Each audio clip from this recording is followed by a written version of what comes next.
Stream is live. So, I'm going to do a very general recap for those that have been having issues with their PCs or any kind of internet connections. So, we'll go as far back as entering the town of Beaton, having it been kind of overrun, ransacked, and almost taken over by an orcish or a green-skinned force. Presumably the force from the mountains that's, the survivors of the avalanche. Having entered the town naked, um, uh, you saw basically Zine kind of in stockades. Having entered the Trickster and Chain, you found Massimo at the top, kind of guarding the last few free, quote unquote, civilians that were kind of locked behind a door, embraced by a movable rod, and kind of reinforcing that. An awesome battle took place where Myth shredded a whole shitload of greenskins. It was quite epic. After that fight, and I believe this is when we started losing people. So after that fight, Thalia and Myth ran off, only to get swallowed by the purple demon baby. Upon their departure, another fight breaks out in the Trickster and Chain, and I'm paraphrasing here. Um, what looks to be ranking orc made their presence known and challenged fate to a one-on-one, like Makra kind of style. Fate got the ever-living shit kicked out of him. And Kane, trying to assist, also wound up surrendering his sword at the threat of having Iltama slit by the throat. Iltama got captured by an orc riding a owlbear mount. The orc was quite intimidating, and he walks into the establishment holding Iltama by the back of the neck like a little shitty rag doll, and threatened to slash his neck if you guys did not give up. You guys gave up. They locked you into a storage shed closet. I believe it was Asher that used a wand of magic missile to blow a hole open in that wall. And unfortunately rolled a 1 on his last charge, and the wand wind up disintegrating in his hands with a miniature explosion. Leaving through the hole, it was a tight squeeze. Some of you guys had to help each other out by pulling on hands and arms and pushing on asses. Iltama snuck in to get a good look of what was happening. The owlbear having laid down in front of the bar in the Trickster the Chain, feeling a sense of duty to protect his town at any cost necessary. Iltama takes a broken scepter from one of the Nilbogs, and uses it as a makeshift shank dagger and attempts to sneak attack stab the owlbear, who survived the attack, turned around and swiped Iltama across the chest, rendering him unconscious. The giant orc, or the big orc, the leader orc, commands his pet owlbear to feed. Everyone that was outside of the Trickster and the Chain heard crunching and flesh tearing as bones shatter in the beak of this creature. Iltama silenced fairly quickly, as the first bite that was taken was his face and torn asunder. In that knowledge, the rest of the crew exited east, where they found a half-orc tied to a scarecrow pole. Asher, having freed this individual, realizes that he was a prisoner. His own kind made him a prisoner for reasons I guess we'll get into some other time. Regardless of which, He agrees to assist, and you guys book it to the east northeast into the woods, with the intentions of making your way to Millardar, the dwarven empire city, known for its rich jewels and gems deep in the mountain in Mithril. And it's known as a very wealthy nation and the gateway to the Whitestone Mountains. We ended our last session with Fate having suffered a pretty massive wound on his stomach during that duel, leaning him on the tree, him bleeding, not necessarily out, but enough to make him pass out from blood loss. Camp was to be made. A little bit of chit-chat, and the night falls upon the crew. Everyone would fall asleep with the benefits of a long rest. The purple demon baby spits out Myth and Thalia into the camp. As soon as everybody wakes up, you two also gain the benefits of a long rest. The morning itself is damp. Not rain, but thick. You smell the earth carrying into the mist as condensation is on leaves, and it kind of puddles up on leaves that are like miniature cups. Some birds take advantage of this and will swing through, taking a couple sips. A hummingbird kind of flies through and puts its beak into some blooming flowers pretty nearby to the camp. You look up and the sun is still not fully up in the sky. It's just starting to peer through the Whitestone mountaintops.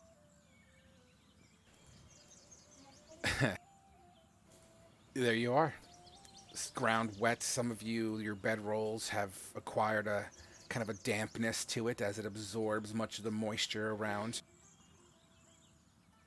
The first person up. You know what? Let's see.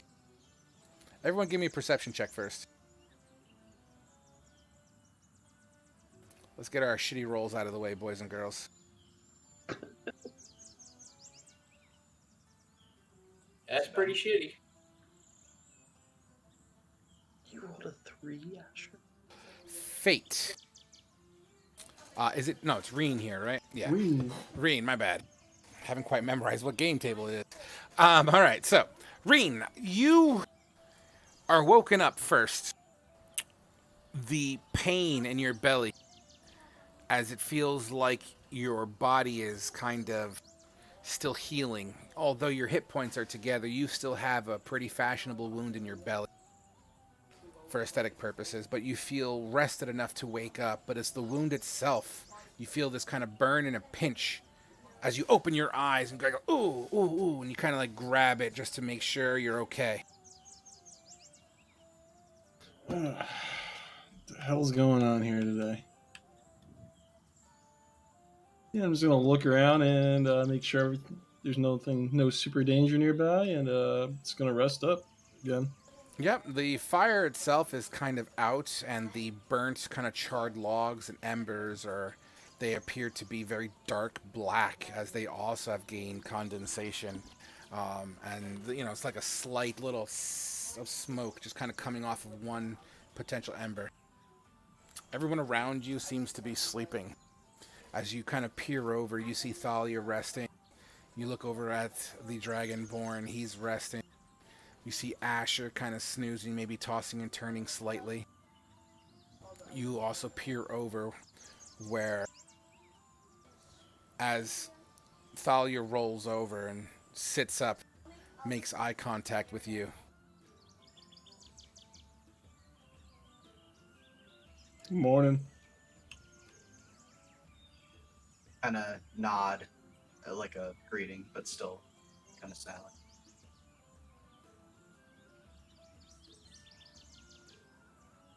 Well, is it late enough to start the day? We gotta get going. Give me a Constitution save, please, there, Fate, Reen. Yeah, I mean you're doing all right. You're healthy enough to stand up. It's it's not a struggle, but it's also not easy. Having getting stabbed in the belly, it was a significant stab. But you kind of bite your tongue and kind of barrel through the pain, but you're able to move around. Nice. I'm gonna go over and kick the next person closest to me. Well, not a kick, but just a little tap. Yeah, who are you gonna do? We got Kane. You have Myth. You have Grognar. You got Asher. Myth. Okay. You feel a kind of a boom in the side of your hip bone. Myth will kind of stir up. What the hell happened? It's morning, He's, man. Let's he remembers go. waking up. All right. He goes, kind of starts to stand up, and just kind of looks around, seeing where everyone is, I guess. You see similar of everything that we have discussed right so far. Yeah. Thalia, yourself, and Reen seem to be just waking up, and you in particular, the sunlight kind of peers through the some of the leaves, hits you directly on your eyeball, and your pupils dilate. It kind of forces you to kind of shield the sun out of your eyes real quick as you use your thumb knuckle to kind of rub your eye. Yeah. All right. Yeah. So I guess I'll just kind of go to wake someone else up. Whoever's. We got me, Thalia, and who's awake. No, the people that are still resting is Grognar, an individual that you haven't really officially spoken to yet. The purple demon baby aside. You have Kane and Asher. I guess I'll go wake up Asher. Sure. You reach over as he's laying kind of close enough to you. You're within arm distance, and you kind of tug on his pant leg, or his toga leg, or his toga wrap, somewhere on his toga. Basically wearing a kilt. Or okay, kilt. That's right. Okay. That used part of it to bandage up Reen. Yeah. I'll just kind of go to wake you up. Asher will kind of wake up with a start. Starting to have trouble sleeping again. And he'll get up and kind of nod, see that everybody else is getting up. And he's going to get up and kind of just walk off about 10 feet or so away from the rest of the group. You actually crunch a branch or a twig loud enough for Kane to get startled as he begins to wake up.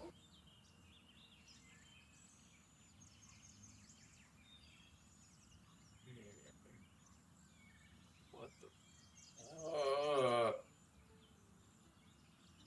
the? It's that time already. Kane will get up, stretch. Check.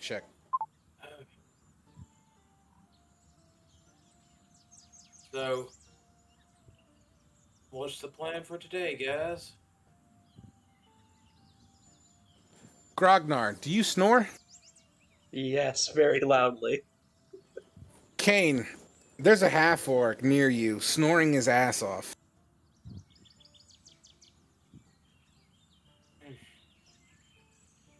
Grognar.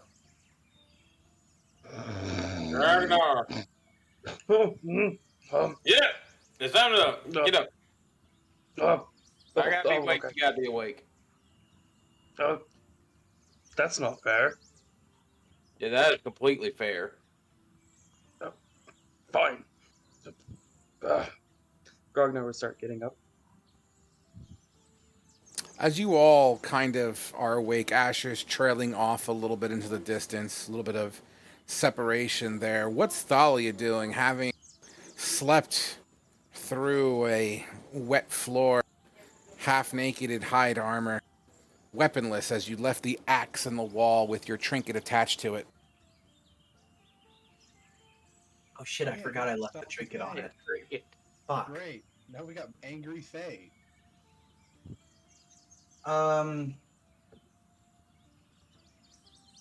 Thalia's still kind of silent, still not really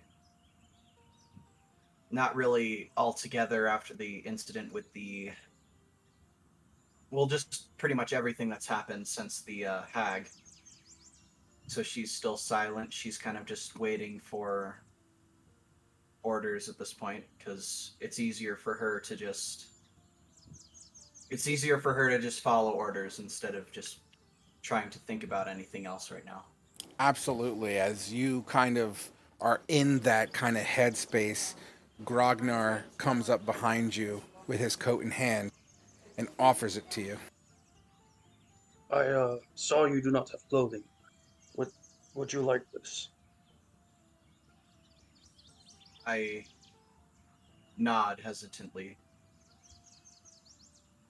I would hand it to her. How much coverage does this provide?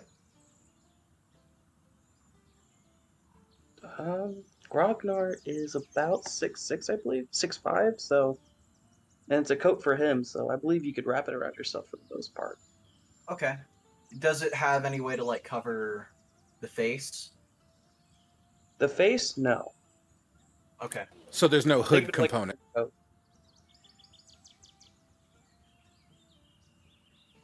That's okay.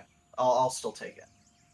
And I'll don it and kind of wrap myself so that, and I finally feel a little bit better having kind of covered up finally after all these days of not being covered. Myth, give me a perception check, please. One sec. As well as you two, Kane. As fate kind of shambles kind of past you two.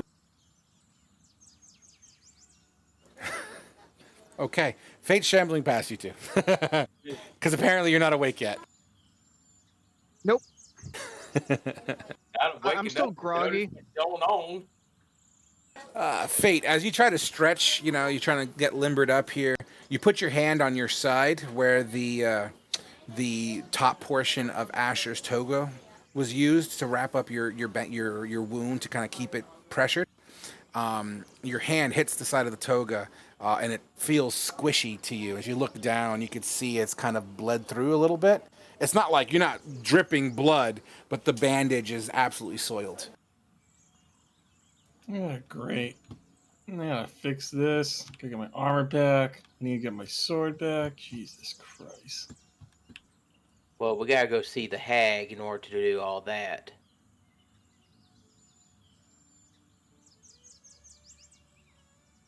Probably need a sword before we can go see the hag, too.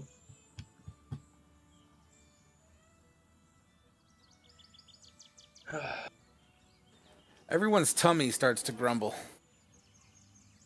We probably need food before we can get a sword. Asher, should we go hunting again for everyone? Oh, Asher's like walking away from the group right now. He's about probably 10, 15 feet away.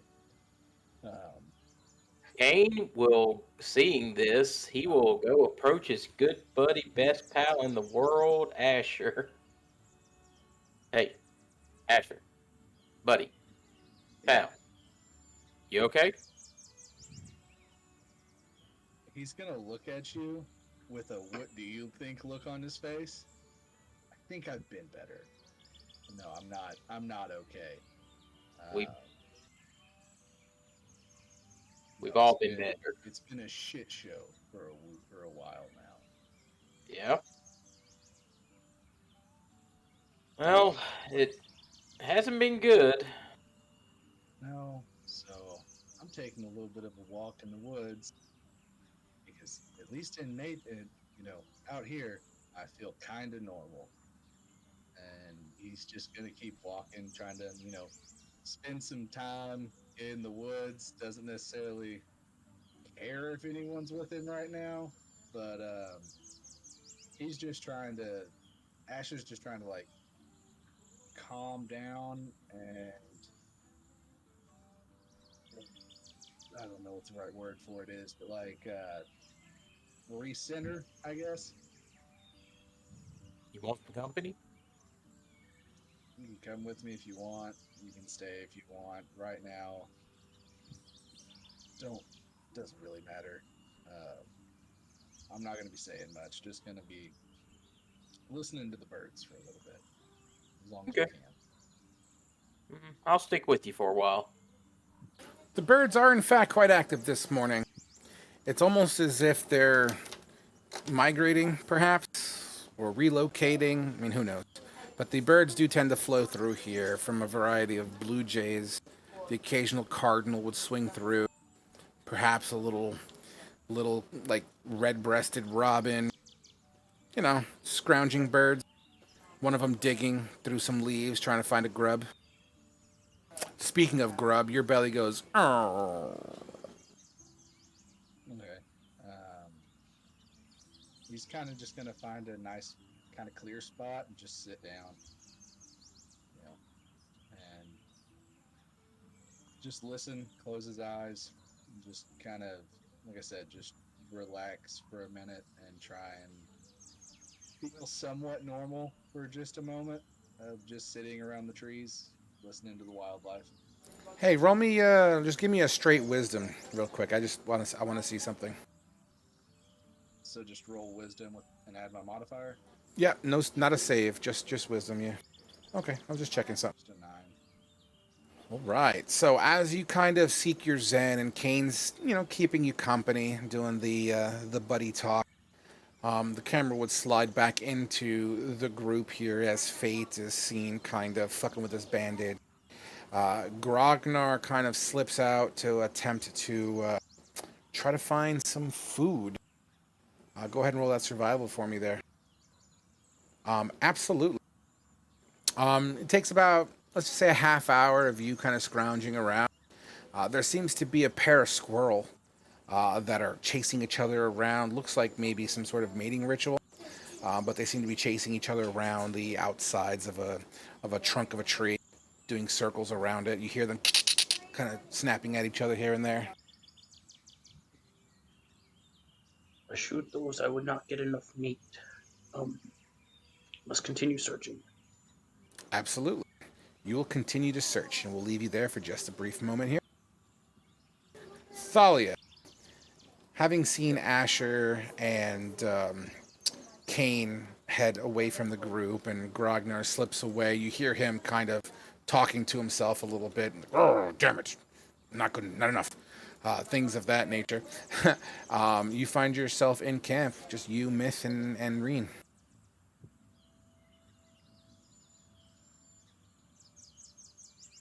I'm going to sit up, close my eyes, and say my daily prayers just to try and recenter myself, get myself kind of ready to go on for the day, and wait for everybody else to kind of move out. You put on the jacket or the coat or trench coat or whatever robe that he gave you, that Grognar gave you. It definitely doesn't smell pleasant, but it's refreshing to feel the lack of sunlight on your flesh. All right.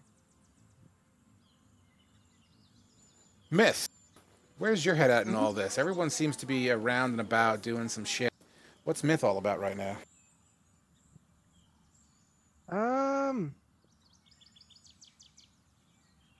Myth's just not really sure. I guess he's just kind of slowly waking up right now, and then as he's seen everyone kind of walk away, just kind of goes, where is everyone going?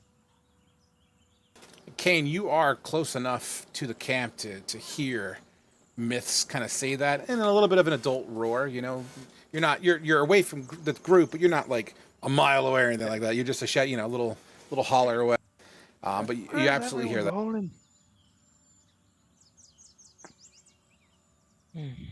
Well, my tummy's rumbly.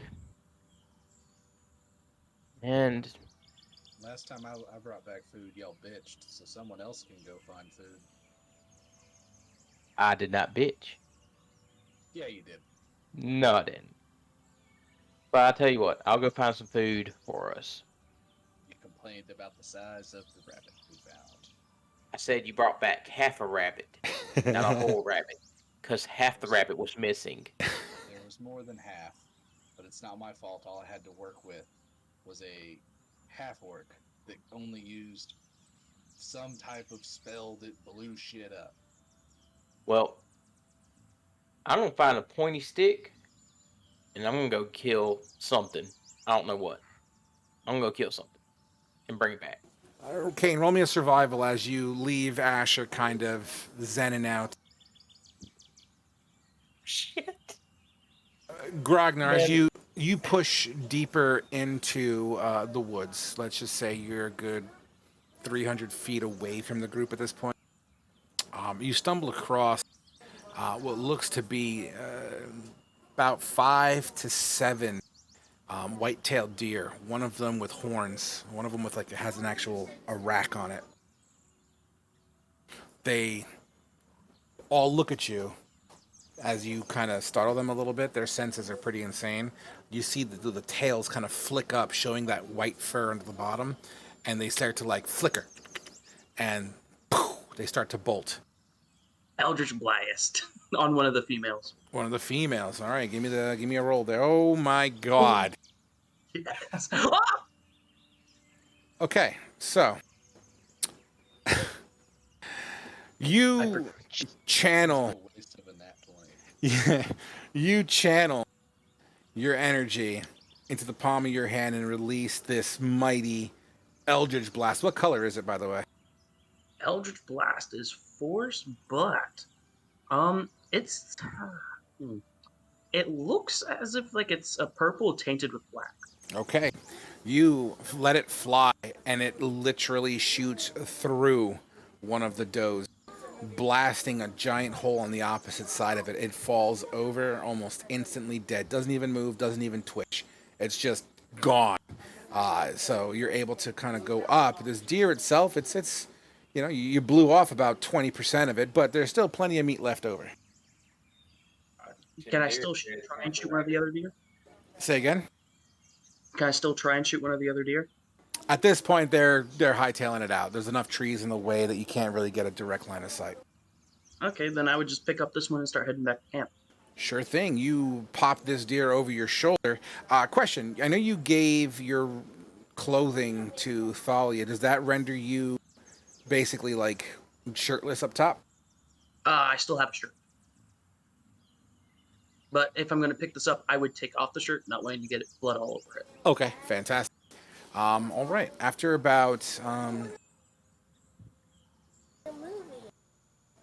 everyone, you see, well, at this point, whoever's still left at town, you'll see Grognar kind of pushing through some bushes with the doe of a deer kind of bent over his right shoulder, and he kind of thuds it onto the ground.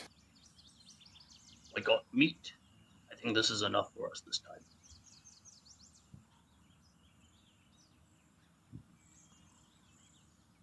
Also, I apologize.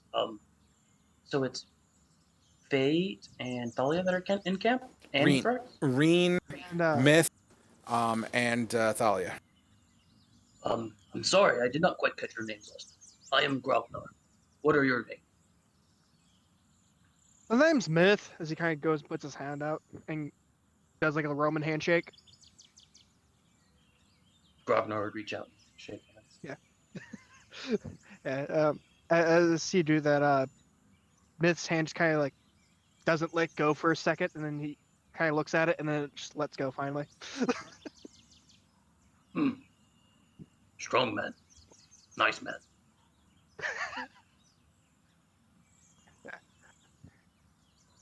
What brought you here? Wait, no, yeah, never mind. Sorry, disregard that. Sorry. I guess when I was in prison, I guess you could say I'm a heretic now. Well, okay I don't then. like Gramush now, and the Eye of Gramush didn't like that. Yeah. Yeah. Do you need help with the deer? Yes, I'm not very good at cutting things up. Last time Asher did it, he did it pretty good for the rabbits. You look to over your right shoulder. Even though Asher's away, he's still within line of sight. He seems to be a couple of 50 feet out. but he's definitely able to be spoken to or tapped on the shoulder and say, hey, such and such. Yeah. you doing? Yeah, I guess Myth will kind of lean to the side a little bit towards that where Asher walked off. Oi, Asher! The half orc. Oh, what's your name? Sorry. Grognar. Grognar. Yeah. Grognar. Okay. Grognar, he caught a deer. We need your help with skinning. He kind of just yells that off into the distance where Asher went.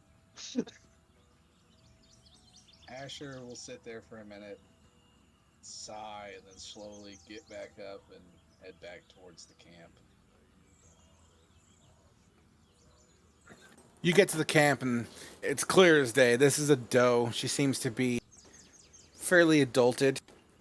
Probably maybe, I don't know, 6 years old-ish. Hardy animal. The side that's laying down is the entry.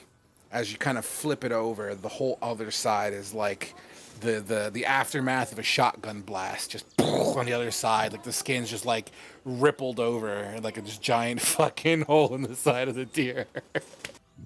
Aim for the head next time. And Oh. I'll start trying to use a broadhead to skin a deer, because that's going to be fun. That's going to take some time and effort. Give me a survival check, please. And you have plenty of time to do it in, so you can use it at advantage.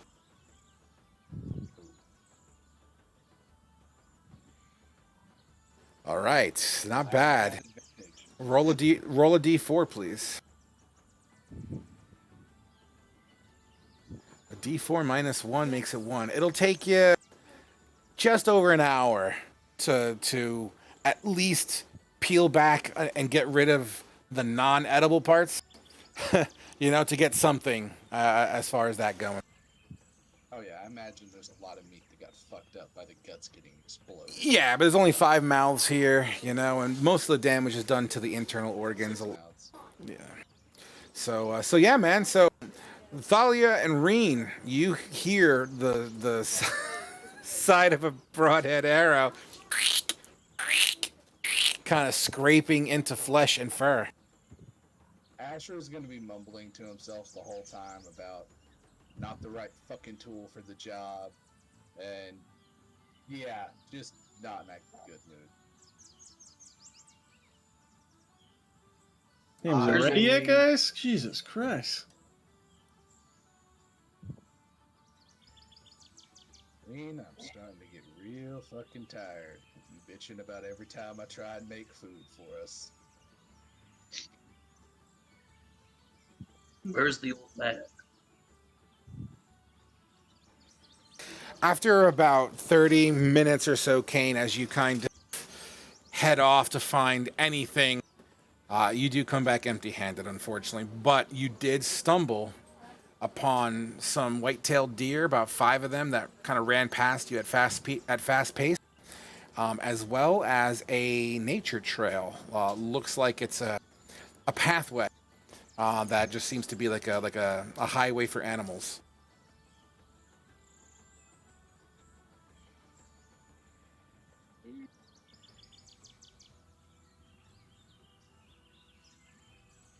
Still there, Kane? Kind of check it out. I'd like to kind of just stroll down the nature trail. Sure. Why not? That's not a problem. Yeah, it seems to head, as far as directions are concerned, it seems to be heading like a north-south kind of situation. It's narrow, you know what I mean? It's literally like a towpath. There's absolutely trees all around, very similar to what's the photo on the wall there. At least that's the kind of atmosphere we're working with right now. But yeah, it's absolutely able to be followed. Sorry, I'm lowering the background noise. My kids have no idea how sensitive microphones are. I apologize for that. All good. Here's the thing. So yeah, you head on north, and I'll say you follow for a couple hundred feet. It's the same view, but it seems to go further north. It does kind of dodge and weave around maybe some larger trees. Maybe the terrain goes into a somewhat of a rocky thing, and it kind of curves around these little rocky nubbins that come out of the woods here and there. But eventually and occasionally, as the trees kind of spread apart, you get instances of line of sight. You see the Whitestone Mountains to your right shoulder.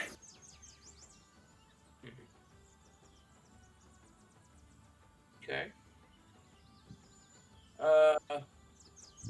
After getting a good idea about this trail, he's going to head back to the group. Absolutely. And you come back to the group empty-handed as Asher is slaving away, peeling chunks of fur off of a dead carcass.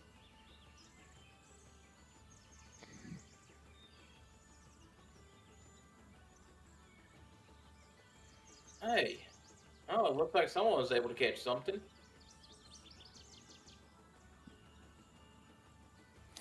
Grogner smiles and raises his hand. Well, at least we'll have some full bellies for wherever we tried to head. I did find a small nature trail within the forest, but unfortunately I didn't find really much anything in the way of food. That's where you were, old man. Did you see some deer run by? Yes, I did. Yeah, that's where I found this one. There were 7 of them. Now there's only 6. About how many I saw.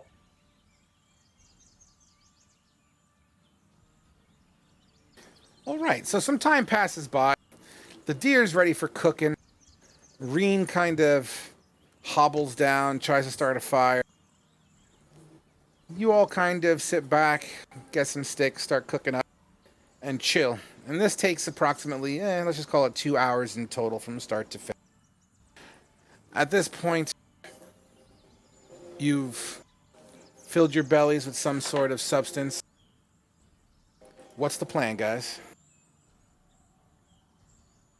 Key to the town we are headed to.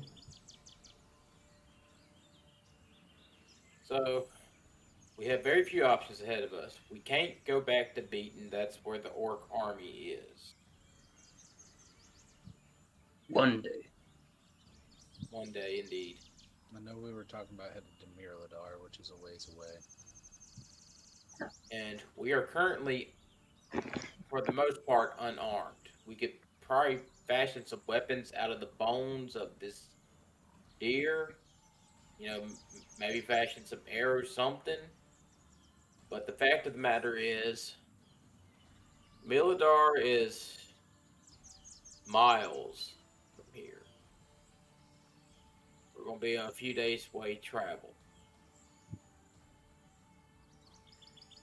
It's really the only closest place we can go to. Yeah. The only other thing that's been brought up is possibly trying to go see Anatole and get our shit back. I don't know about you, but I have no idea how to get back to where she was at. And the only person that might kind of know is currently Owlbear shit. That took a second for me to understand what you were saying there. That was fucking funny. So, I mean, we've been there. We could try and remember our way through the woods to try and find her. We got there from the river, and then she teleported us somewhere else in the middle of the woods away from where she was at. Yeah. Well, that nature trail leads back to the Whitestone Mountains. Or at least we are to the right of the Whitestone Mountains. According I saw the Whitestone Mountains off to my right. So for the record, you guys are the red cube on the table. To get back to the Hag, we would at least have to go past Beaton again, which is probably a terrible idea.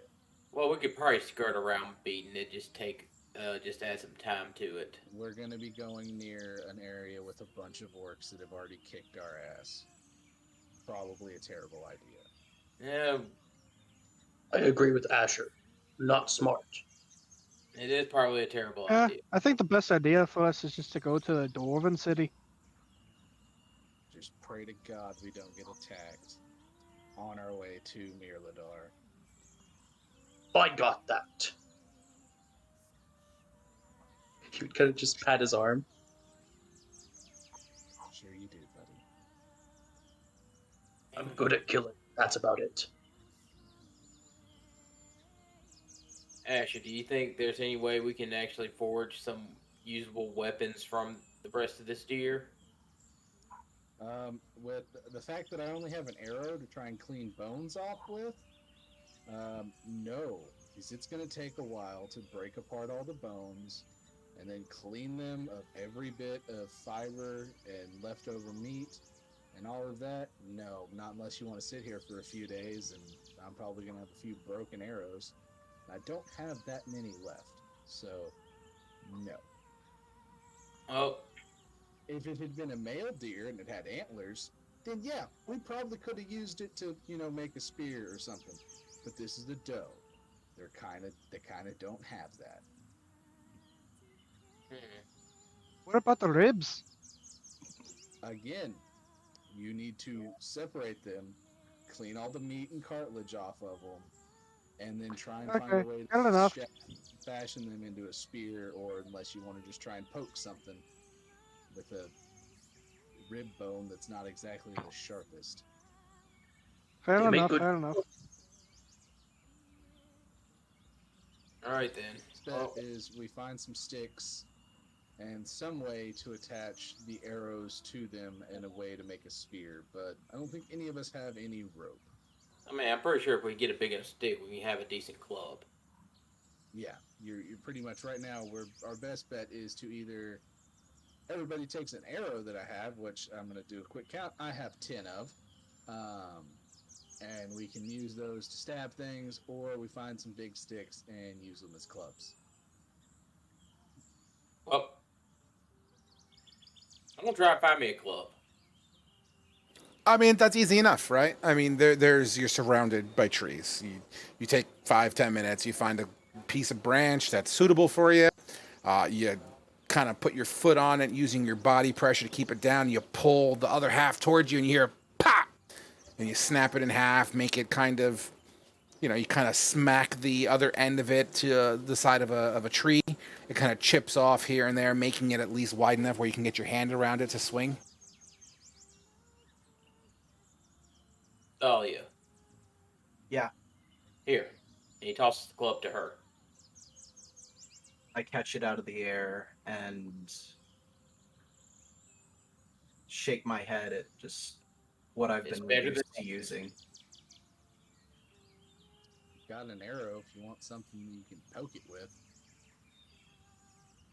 I shake my head. I'm pretty good with these, You so guys two did. So, I can gnaw on the bones and clean them, and if you're not upset about saliva, then they can be pointy.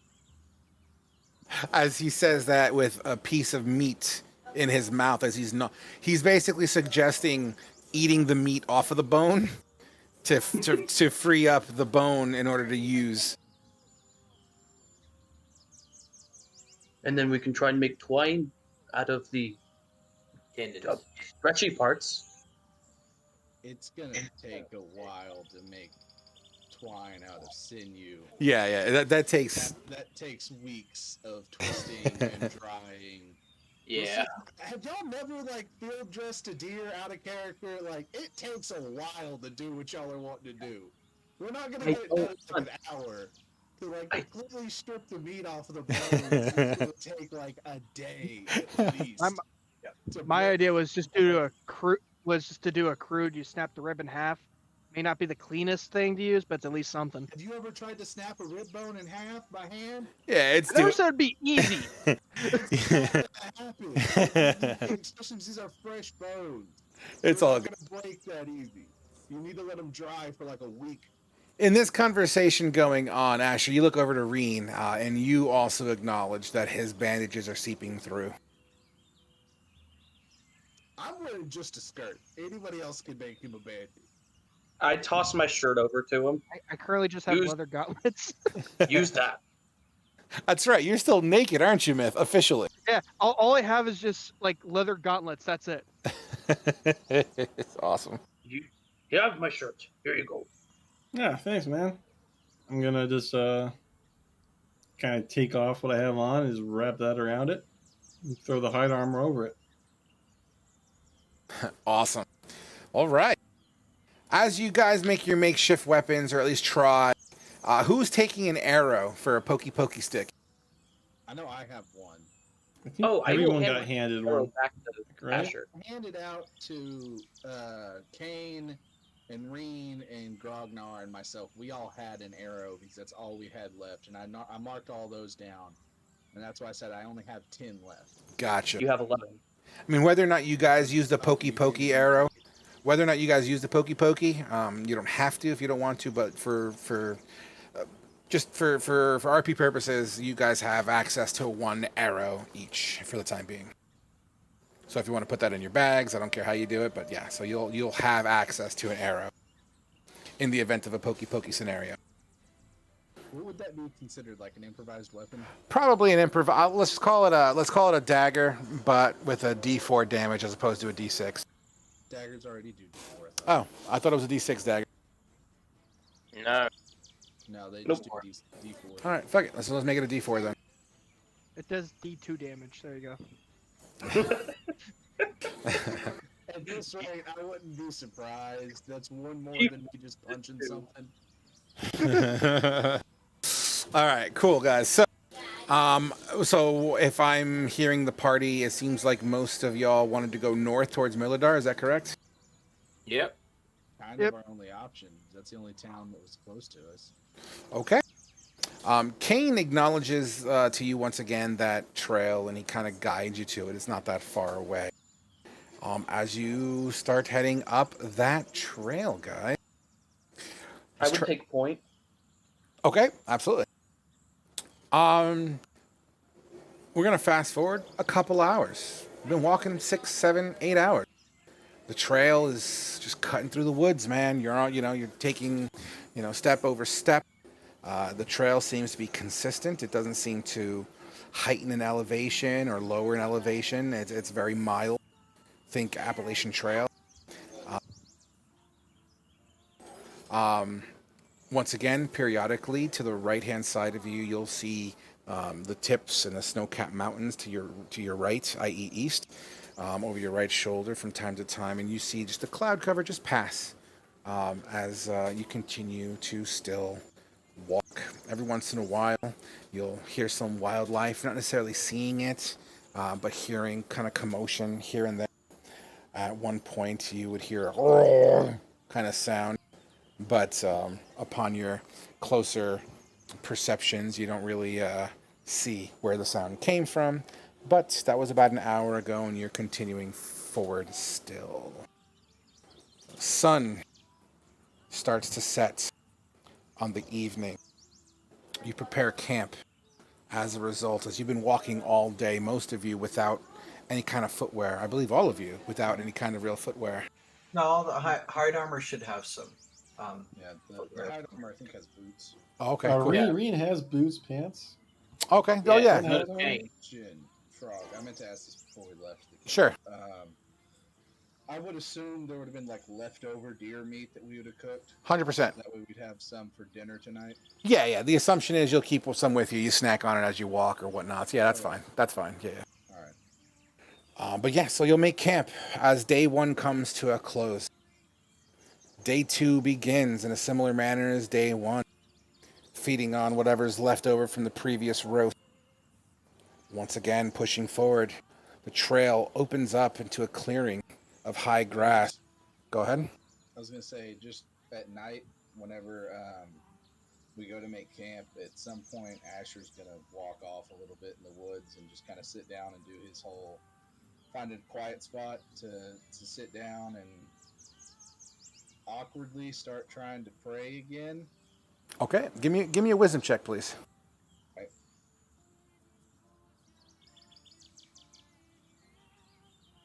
Wow. Nice. Okay, cool. Thank you. Awesome. All right, so you start to pray. You look at the sky. You You'll see the occasional shooting star, very big, bright blue ball in the sky, like not a moon, but like it looks like a star, but it's not twinkling, but it's blue. You said that's the moon, but it's not the moon. No, it's not the moon. I said there's a big ball in the sky. It's not the moon, but it looks like a star, but it's not twinkling. How big, like, does it look? Like a big star. It looks like a star in the sky. It has a different profile than a star. It's just not blinking. But whenever you said big, I'm wondering, like, is it like the size of, like, you know, No, it's like a regular star? Or does it look like there's a grapefruit hanging? no, it's a planet, man. As if you're looking at fucking Saturn. Oh, okay. Okay, I get what you're saying now. Okay, so I thought you meant it looked like a basketball-sized, like, blue thing hanging in the sky. But no, I get what you're saying now. You join the team back again after you try your prayers? Yeah, he's only going to be gone for probably an hour or two and just sitting there. All right. Day 2, morning rolls around. More walking, more traveling. Day 3. Day 4. On day 5, halfway through the day, it's no longer a trail. It's trees, but the elevation is picked up. So you're kind of on the... If you were heading north and there was a valley, let's say the east of the valley would be Whitestone Mountains, the west of the valley would be the Brain Forest, where you guys are currently located. You hear trickling of water, like a stream going over like a small waterfall or something. You hear the sounds of rushing water.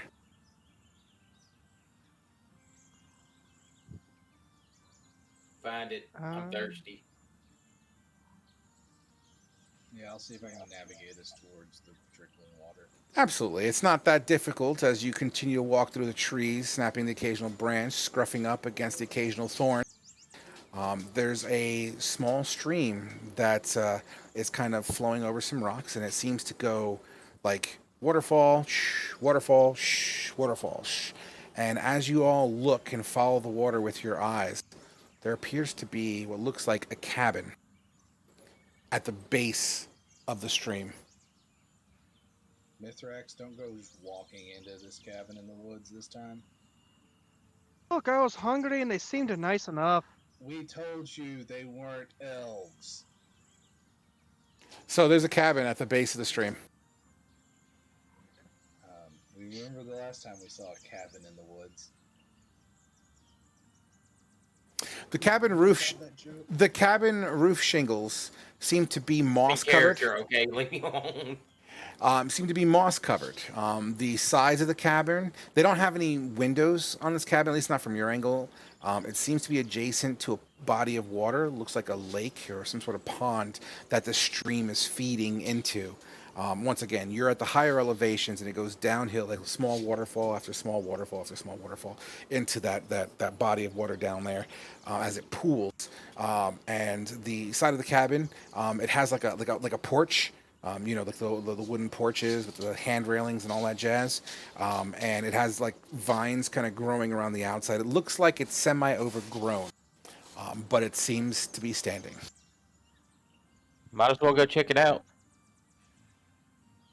Alright, everybody want to check it out, or do y'all want to hang out here and I'll try and sneak up to it and see if there's anything haggish going on with it?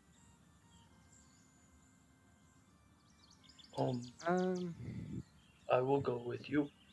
I'm not the most Are you quiet. very sneaky?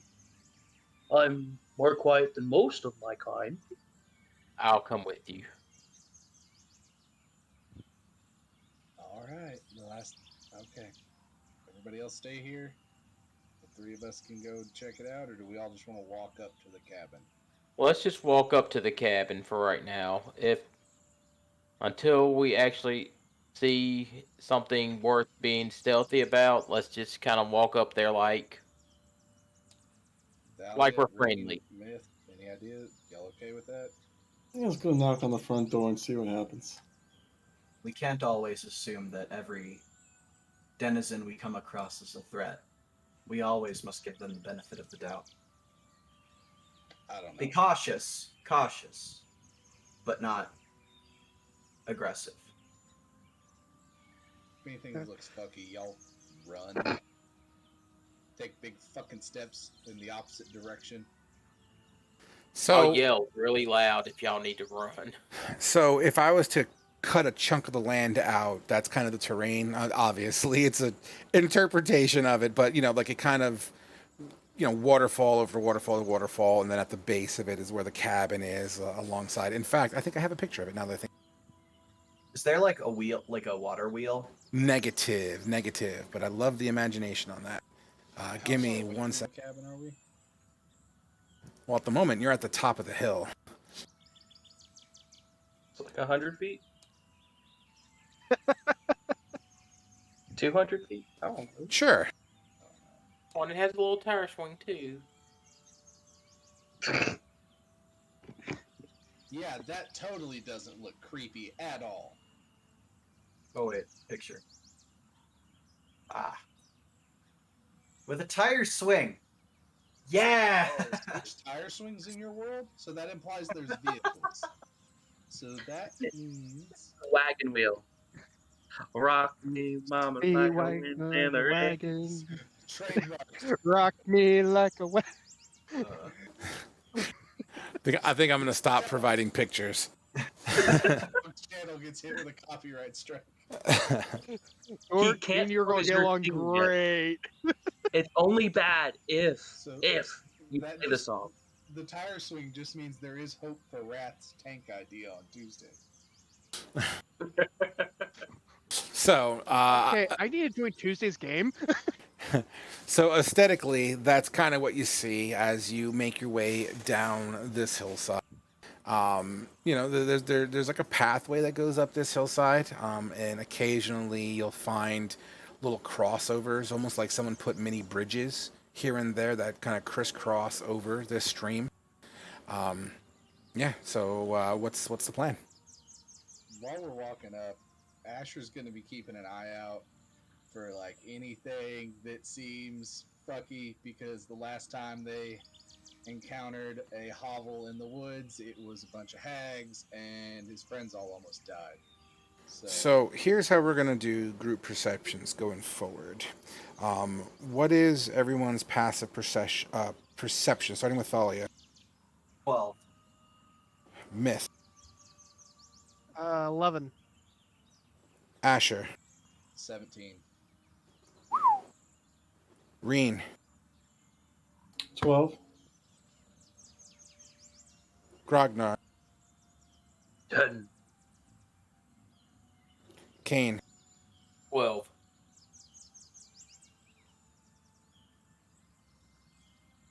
All right, you guys have let's just round that up to 13. You guys have a 13 passive perception. Make sure I don't forget that, all right? 13 passive perception. Okay, cool. So, as you all make your way closer, keeping an eye open, the first thing that you hear that kind of spooks you out a little, Ash, is as you step onto one of the crisscrosses, the little bridge over the fast-flowing stream here, it just kind of creaks, and you hear the woods not give out, but it kind of cracks a little bit under your weight, but it's still sturdy enough to cross. I'm going to stop and check it out before like Mithrax big ass walks across it. Absolutely. It just seems to be kind of moss covered. It looks like there's a fair amount of decomposition that's happened. It looks like it's been laying across this way for a little while, maybe a year or two. Could we cross the water without using the bridge? You could. It's a divot that goes deep. It's almost like the stream has cut a trench, you know what I mean? Like through the mountainside or the hillside here. So this stream has been here for quite a while. So you're just going to have to dip down, jump over, and then climb up the other side. It's not like this huge thing, maybe 5 to 10 feet here and there, depending. Okay, so the divot, like the little stream divot, is too far. Yeah, think of a mini half pipe. Oh, I don't know what that is, but all right. Fair enough. Think of a circle cut in half down the middle. Got it. Two Okay. cut in half down the middle. All right. And then I'll just tell Mithrax to tread lightly. Absolutely. And you guys can continue to cross over. I love how I'm soon to be the heaviest one. You are No. 300 and something pounds. We encountered this the last time we dealt with the snow, remember? I was also fully weight with gear. You're still a thick bitch, alright? I probably weigh more now. At this point, you're kind of in the front yard of this cabin area. With your passive perception of a 13 and change or whatever, you all see the front door. So it's like a, and you know what, let me, I guess I should draw it just to give you guys more context. Bird's eye, so let's say this represents the fucking cabin. There's like a, you know, like a patio, I guess we want to call it. Here's the fucking door. The door, and you guys, let's say I run around here. The door itself, it looks like it's been smashed in. It's like halfway off its hinges. Hell That's no. probably not good. This might mean it's abandoned. Hopefully. The inside itself, though, as you peer through the doorway, there clearly seems to be like no ambient light on the inside. There's no windows. It looks like it was just made of pure logs, and a doorway was cut in. So the inside at this moment is pretty much pitch black on the inside. Does the door look like it was busted recently, or has it been busted for a while? Let's get your investigation going.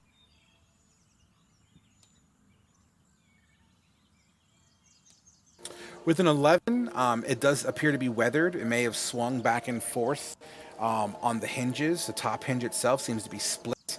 But the one thing that stands out to you is whatever was used as the door handle, or the doorknob, let's call it. It looks to be shattered through. Okay, and you said it's pitch black on the inside? Yeah, it's pretty dark. Yeah, it's dark. I mean, the only kind of ambient light you're going to see is whatever's coming through the front door.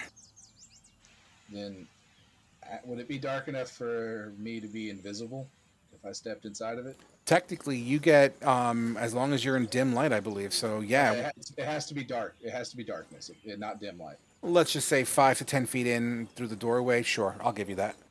Okay, then I'm going to tell everybody to hold a moment, and I'm going to step inside and step to like the side of the door so that way it's dark, and just see what I see with my dark vision. Well, let's just say you walk up to the front door first. 1 second here.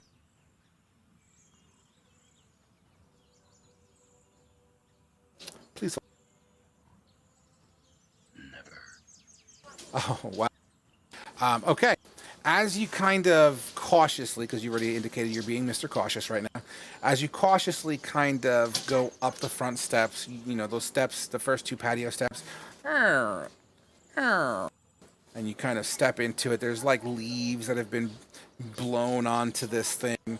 The door kind of sways 2 or 3 inches back and forth as the breeze kind of pushes it a little bit.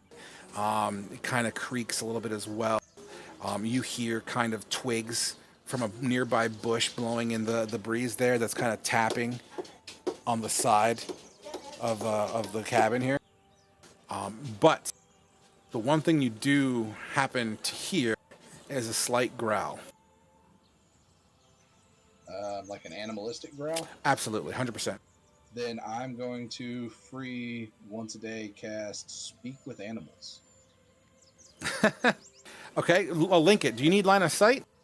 Because you don't see anything. You only hear anything. I just want to make sure. No, it's let me pull it up. It allows him to understand them.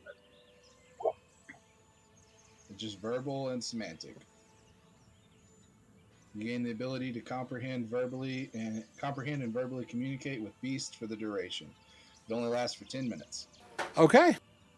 You hear a slight growl. Then I'm going to tell it, because it can understand what I'm saying. Absolutely. That I come in peace. It's okay. I'm a friend. And I'm going to take a knee outside the door and tell it to come here. Roll a persuasion. Awesome. Oh shit, a 15. Nice roll. Let's Forgot see. I'm proficient in persuasion. Let's see what this thing rolls. 1 second here. Good job. Your DC is 13, right? Okay. Okay. Yeah. So you say what you said, and you hear technically you understand what it says, but everyone else is still going to hear, I guess, its native tongue. I guess would be the best way to say it.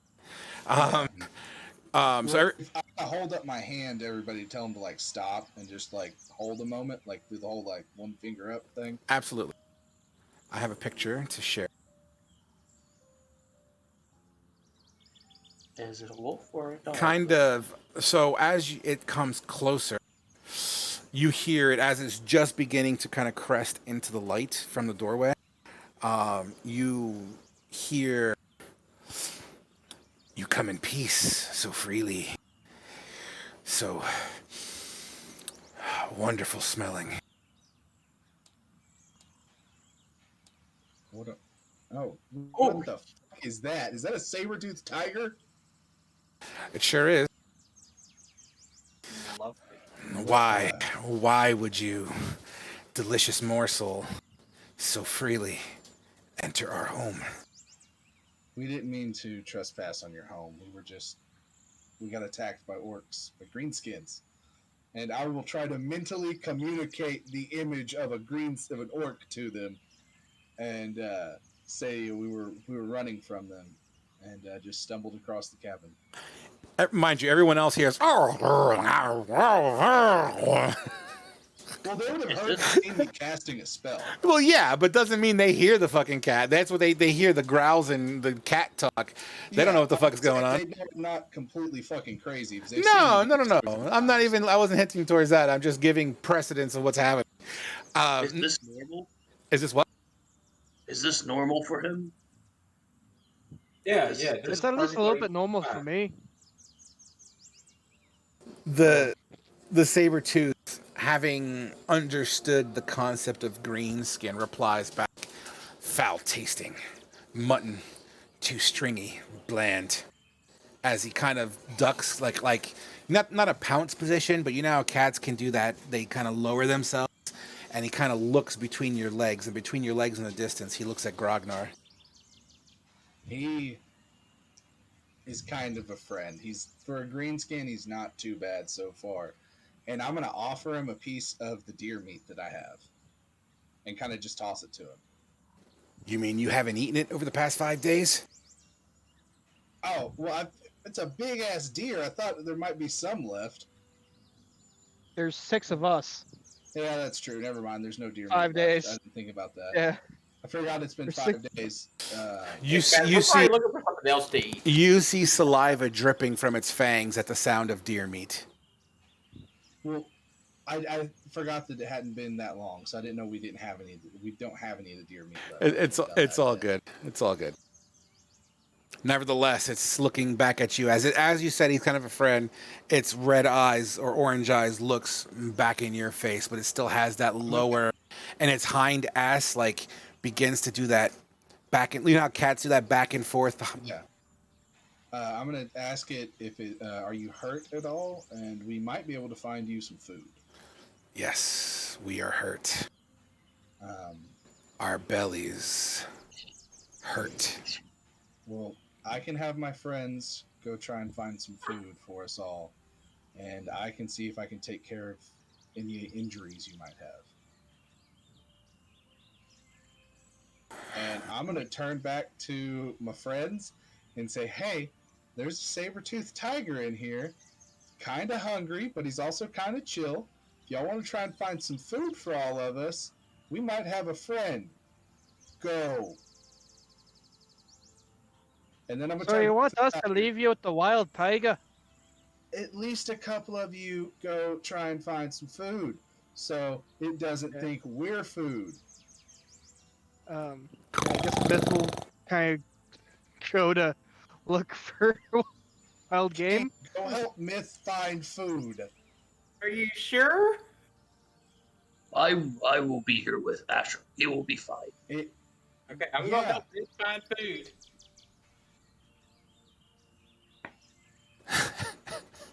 So I'm gonna ask the saber-toothed tiger if it has a name. I fucking This is hate you. Out of character? I fucking hate this wee shit. I fucking hate this wee shit. What wee shit? It's no- been nothing. saying No, we no, the there's entire no wee shit time. going on at all. There's no wee shit going on at all. If Asher hasn't caught on, I'm staying quiet from now on. Yeah, I was we as in there's multiple of them. Yeah, I put that together just now that someone pointed it out. Fuck. Do you have any friends with you? Damn it. I just need to know if it's just you in there, or do you have like a lady friend with you, so that way I know how much food my friends need to find for us all. Talking doesn't get us fed. They're going to find you food. I'm the liaison. I'm the only one that can understand you right now. Having not been covered up, sun-touched, your flesh looks so good. You eat me, my friends will kill you, and then you'll have a bad time. Right now, we're all friends, and they can bring you food. Friends? What's friends? Pack members. We're a pack right now. If you attack me, we're not a pack anymore. You become prey. Roll a deception. I'm trying to describe what friends are. Well, cats aren't pack animals. Just want to clarify that. Lions are. Lions, So- yeah, but this is a tiger. As you try to speak with, tigers were packs. as you continue to talk, what the fuck is this song? What the? As you continue to try to speak, Myth. Since you're leaving to go search for food, give me a intelligence check, just a straight intelligence roll. Oh, okay. 18. You know, quick thinking. You're near water. This cabin is next to a body of water. In fact, you know what? I could show you. Since we're conversing and technically at this location, I'm very proud of this map. Y'all just had to go wanting to explore the fucking cabin. You're the one who went in Y'all and were the told me one to who wait. wanted to go examine the cabin because it's probably not dangerous. Figured it was dangerous. Hey, but hey. You told me not to go in and wait, so I did. So if you guys wish to put your tokens in the front door area, that would be fine. Over here where everyone, where my black hand is. Except for Myth, since you're so what I was going to say is Myth, with your intelligence score, you're like, wow, there's water, there's probably easy fish, as it may be your best shot of the closest food source that a carnivore would consume. Also, I went with Myth because Asher wanted me to. Okay. I'll come over here, I guess. And you know what I'm going to do? It looks like the cabin is clipping a little bit here, so let me just get rid of the cabin and draw a square. Fine to me. Yeah, it looked fine. Yeah.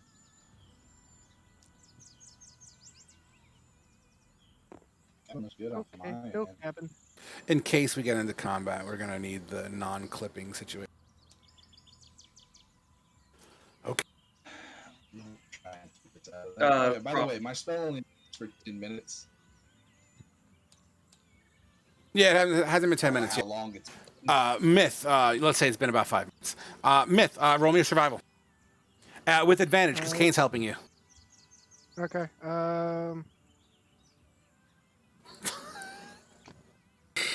No fish.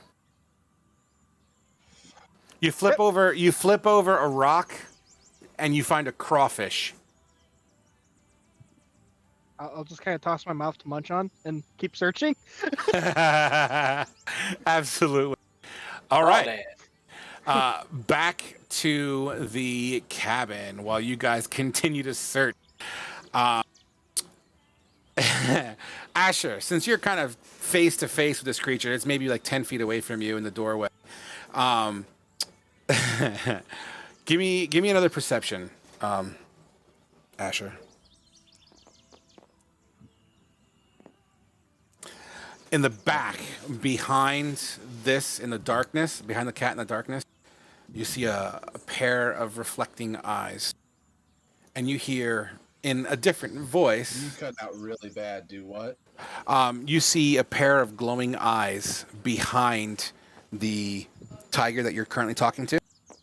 And in a different voice, you hear... You found dinner. Why haven't you taken them?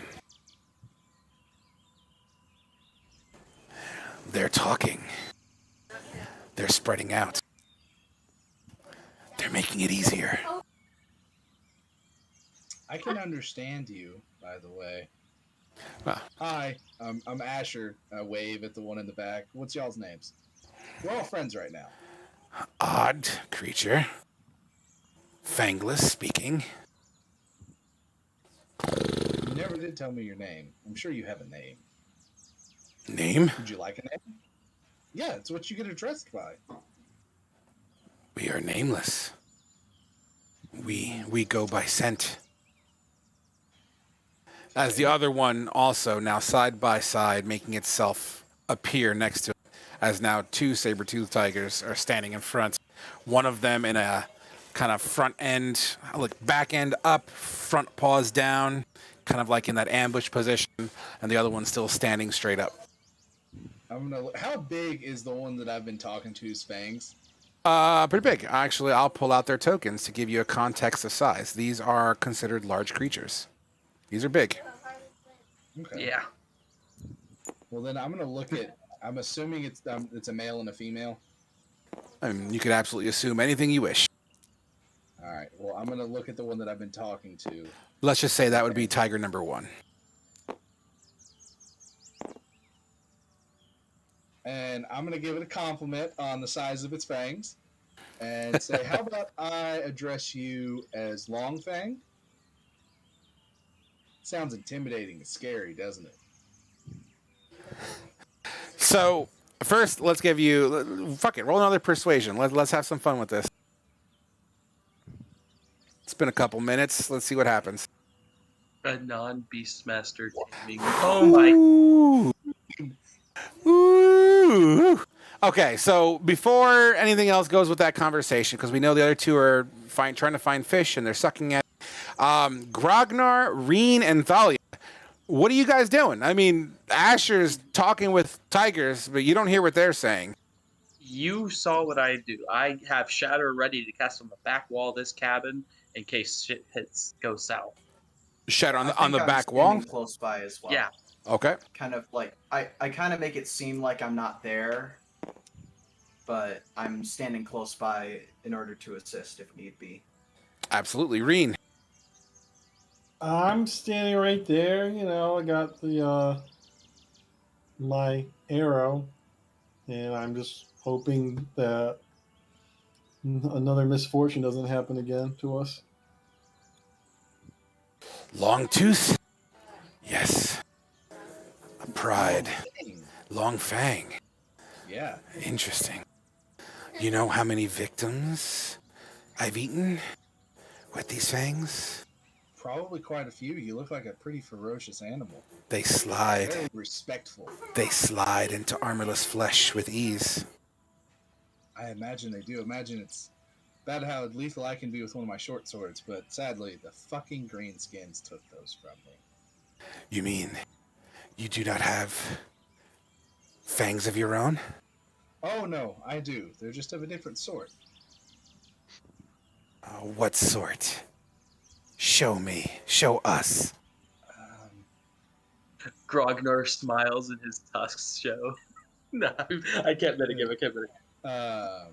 Well, I have I'm my Joel. back, and I gesture to my friends behind me that help keep me safe.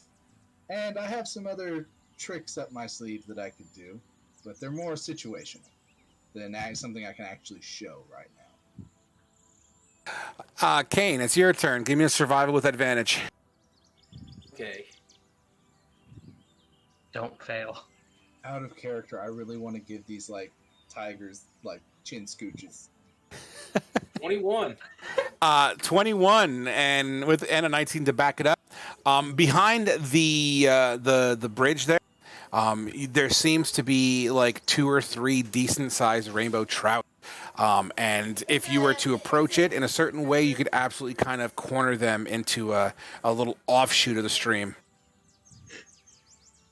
Okay, let's do that. And you do so. How do you attempt to catch these fish? What are you going to use? So I will give you the fact that you've cornered them. What are you two going to do? I'll just use shocking grasp in the water to stun. Oh shit! Yeah. Okay. Sure. You kind of corner them. You put your glove under the water, and are you standing in the water when you do that?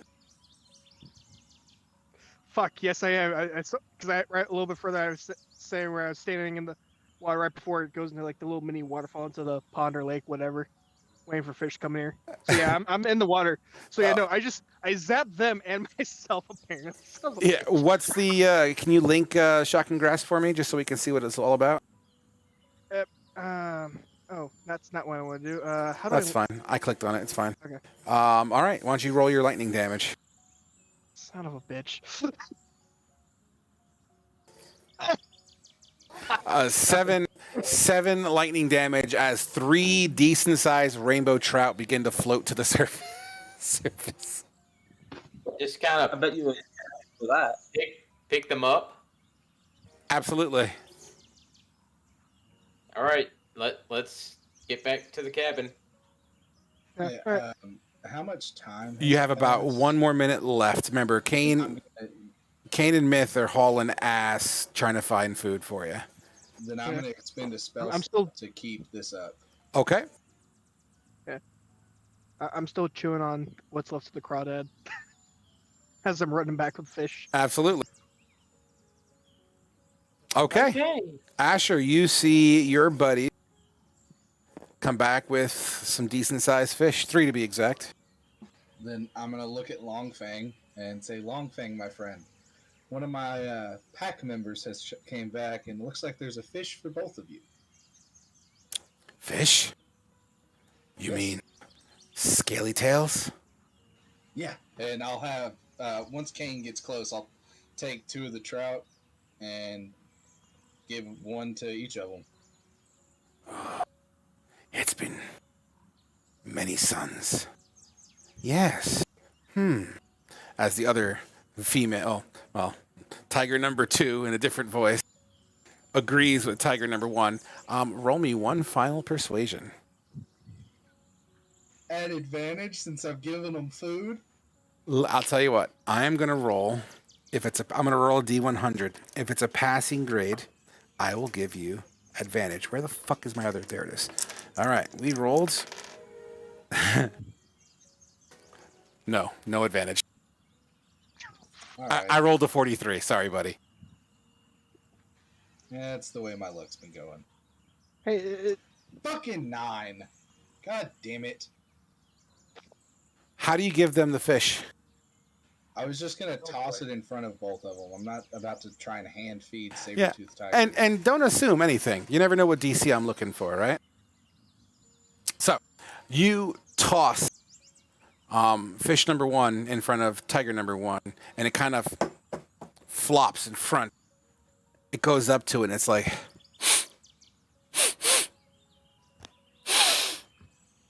and it tries to grab it, but its long saber-toothed fangs are preventing it from getting a full-on like grip on it. If you promise not to bite me, I'll help you get it. Promise? An What? agreement.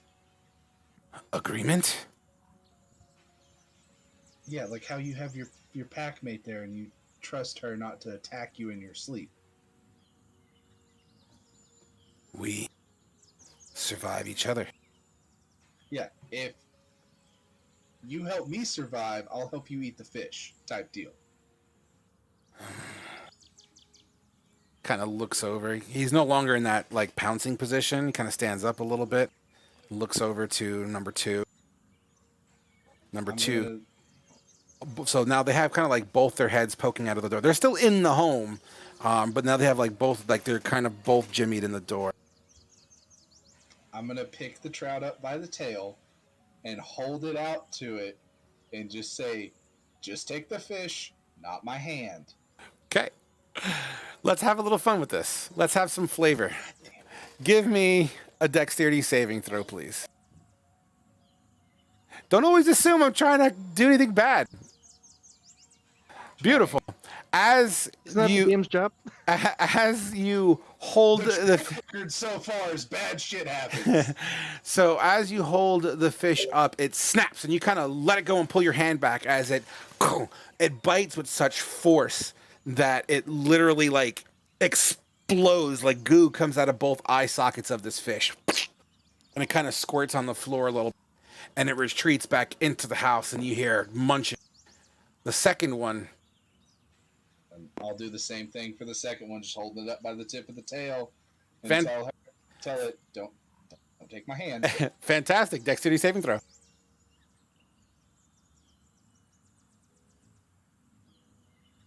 Nice. 19.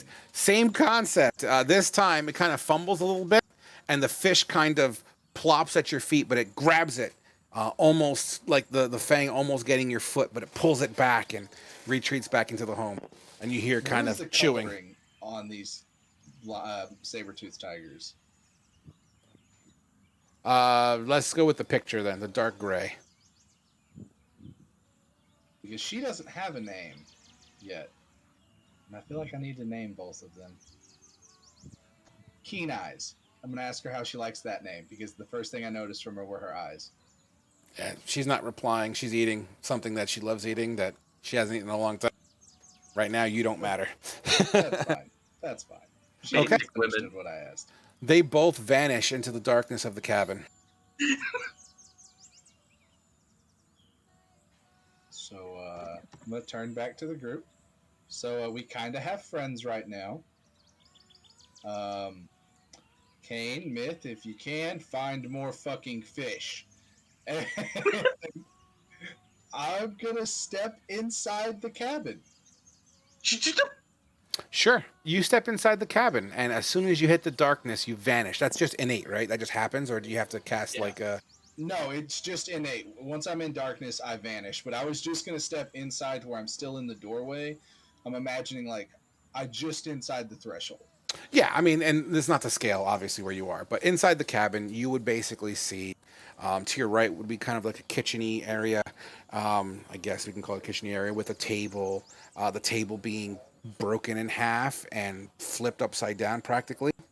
The kitchen completely ransacked, as there's also leaves and tracks of these saber-toothed tiger as they tracked mud in over the course of how long they've been staying here. The seat cushions are ripped open. Looks like, you know, Freddy Krueger basically holding a pillow, like slashed open. There seems to be a not a wall unit, like a big dresser, a big wooden piece of furniture, flipped over on its side, but it's in the middle of the living room area. It seems very much out of place, and it's really big. It's solid wood, and just behind that is where you see the two saber-tooths just munching down. Long Fang, my friend. Crunch, crunch, crunch. Okay, I'm just gonna have a look around real quick, guys. Crunch, And crunch, crunch. I'm gonna try and open up like the drawers on that thing, if I can. Give me an investigate, please.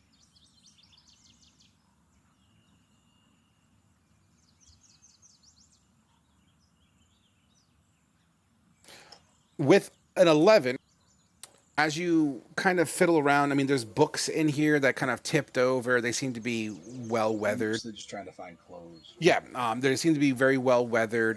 There seems to be what looks like maybe a picture frame with a hand-drawn kind of sketching. Looks like a couple of stick figures, particularly like maybe two parents and a child, but once again, it's been beaten by weather, so the pencil or whatever they used as their writing utensils kind of smeared here and there, and kind of fading a little bit. And that's just like the top portion, the open air shelving. As you open up vertically, because it's on its side, so you peel it open like a hatch door, and then there does seem to be piles of clothing in there. But as you look inside the pile of clothing, you can't help but notice on the floor, and I will draw it to try to illustrate here. So let's say hypothetically this rectangle represents the dresser. That's like, you're looking through it. What you see is a line on the floor like this.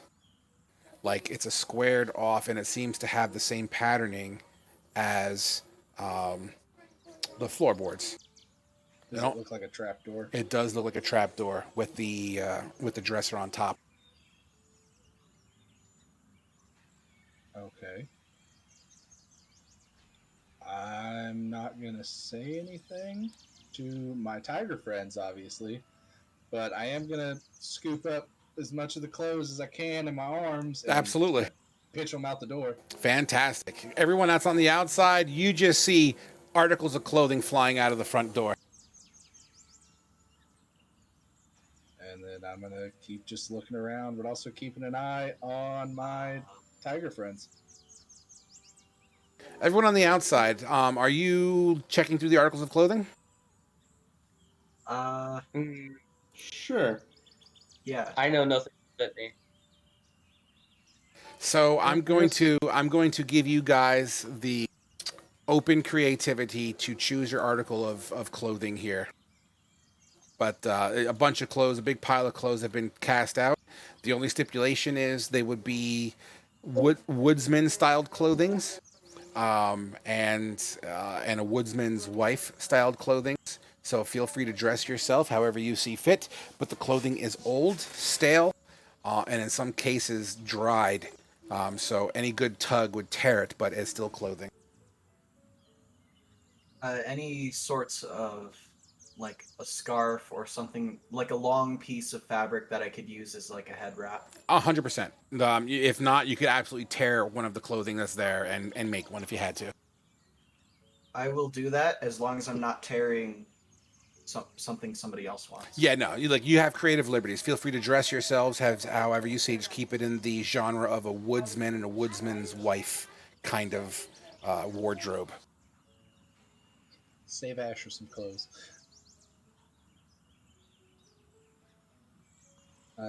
If I look through the rest of the house for like any other rooms, are there anything else like that? There's one room in the back. It has, as you enter that room, but first you look over your left shoulder and you notice that the fishes are starting to be fully consumed. In other words, they'll probably be done really soon. But you take a quick peek into the back room. You have dark vision, right? Yeah, out to 60 feet. Absolutely. So you see a bed. Another. Good night, buddy. I love you. I'll see you tomorrow. Okay. You see a bed, and to the left side of the bed, you'll see like a wooden bassinet, empty, with a little mini pillow in there. The sheets are strewn about. The mattress, or whatever they would use as a mattress, has been kind of carved. There's fur all over the place, like shedded fur. Seems to match that of the saber-toothed tigers. All right, but nothing that looks like a bow of any sort or type of weapon. Well, the interesting thing is that you look around, the motif, the clothing. I mean, this was definitely a woodsman's cabin. It's you find it peculiar that you don't see what you're looking for. Yeah, so it's giving Asher like flashbacks to his childhood then, because he grew up in a very frontiersy place. So. Absolutely. And as you search, we're going to pause you for a hot second. We're going to go outside. Grognar, what's going on with Grog at the moment? He's extremely worried for the man that freed him, but at the same time, like, thinking, I mean, I guess he was talking to them. He fed them. They're not going to kill him, hopefully. But the single sound of Asher getting a single scream he's going to immediately charge in and try and free his savior. Yeah, savior. You basically saved his life from being executed. Absolutely. Thalia, as you wrap your body up and make yourself a little bit more comfortable, what's going through your head?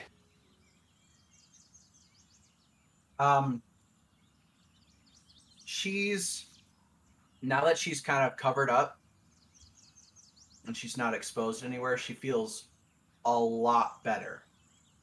All the three people who are right by me just notice I kind of like stand up a little taller, seem a little bit prouder. Same thing as Grognar, though. I'm waiting for like the tiniest hints of Asher being in trouble before I charge it. Absolutely. Reen. I don't really need clothing at all, so I was just kind of chilling. Nothing. You just literally just standing there, watching everything going on. Yep. All right, Myth. Myth kind of throws on one of the pair of pants, and then after that, just kind of goes back to the water to look for more fish, Absolutely. I guess. Survival. Woo! 1 sec. Nope. Nope. I find no fish. Nope. You may have shocked everyone out of the way. Kane, are you back yet? Nope. No, he's still gone. Negative. All right. Okay, so let's just assume Kane's getting dressed for now. Which leads us back to the inside. Asher, with your passive perception of, what was it, 17? Yes, sir. You hear something from inside the room that you're investigating right now with all the fur. Kind of sounds like a miniature meow. Oh god. Like a cub. Oh shit. So in that case, I'm just gonna back out and go back to the main room with the other ones in there, and start trying to talk to Longfang again. As Longfang laps his final bite. Oh, about how much time do I have left on my spell? I'll give you one more minute because we weren't really actively tracking it. Okay, then I'm gonna spend another spell slot to keep it up. Okay, absolutely. You're really having a fun time with these fucking tigers. Awesome. I'm just trying to make sure we don't get eaten. Yeah, I'm on board. As you, it's gonna go away. yeah, as you make your presence known, Longfang, his ass is basically facing you, so it kind of turns like it's looking over its shoulder. If it had a shoulder, it's looking over its shoulder and says, "Where are you? I smell you. I smell you. I see your footprints." And as you step into the light, you reappear of sorts. I told you I had some tricks under my sleeve. But Longfang, my friend, our ability to communicate, it's only temporary. It takes a lot for me to be able to do this. It's slowly, very slowly, just inching its way closer to you. Now remember, if you attack me, you don't get any more food. Persuasion. Get the fuck out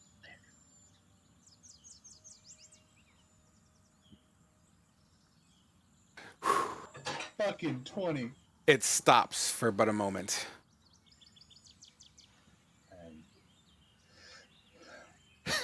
That sigh, though. I'm trying to figure out what I'm going to say.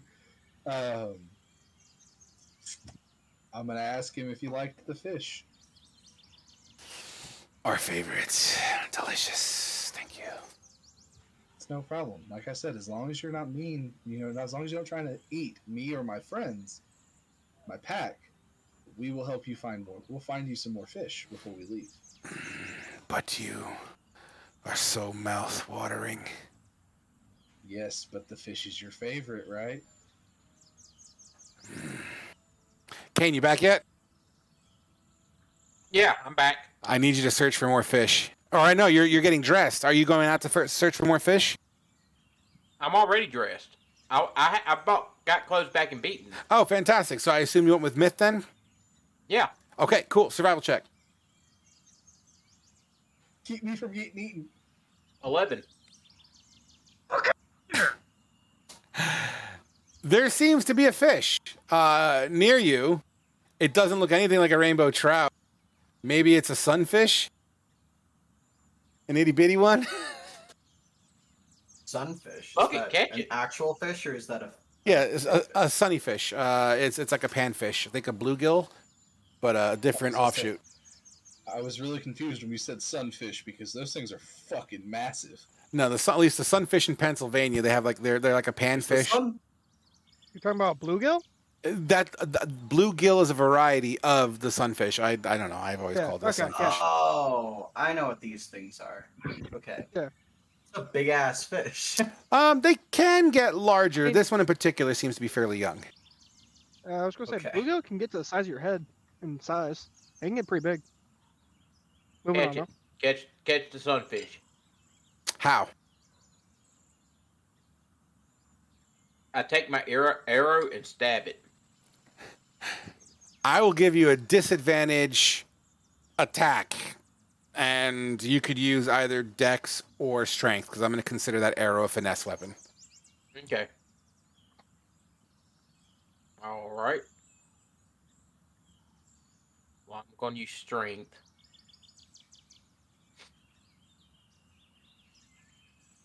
Uh, 1d4. I need to see you. Oh, I need to see you roll a hit first. Okay, hold on. I'm adding. Yeah, it'll be a roll plus your strength bonus because you're not necessarily proficient in stabbing with arrows.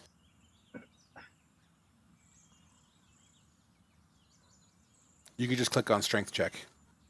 Okay. Okay. I'll just do a strength check then. With a 9, you bloop and miss as this creature kind of bolts upstream. Back to inside the cabin. As the female has now finished, because technically you said you're coming into the light, so let's just say you're here. The female has finished her meal, and she's starting to creep towards you. Someone toss in the third rainbow trout.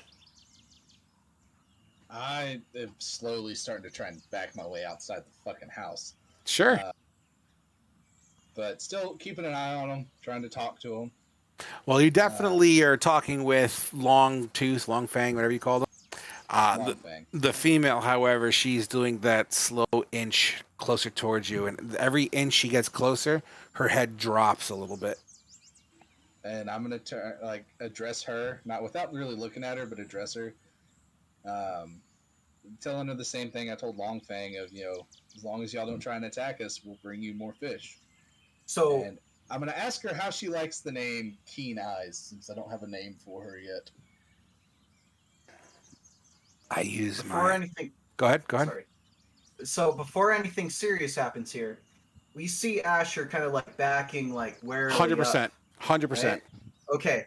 I'm going to advance as like with ready with my club. Like I can tell that he's in a state of a little bit of distress here. So absolutely, I'm going to kind of advance up and be ready. I have Shatter ready. I'm out of character. I'm trying to keep us from having to fight these fuckers. I will kill these fuckers before they can kill us. Link Shatter, Grognar, out of sheer curiosity. In the meantime, Asher, you are inching out as she's inching closer towards you. Roll a persuasion, because you did mention the same thing. I'll give you the liberty of another persuasion check.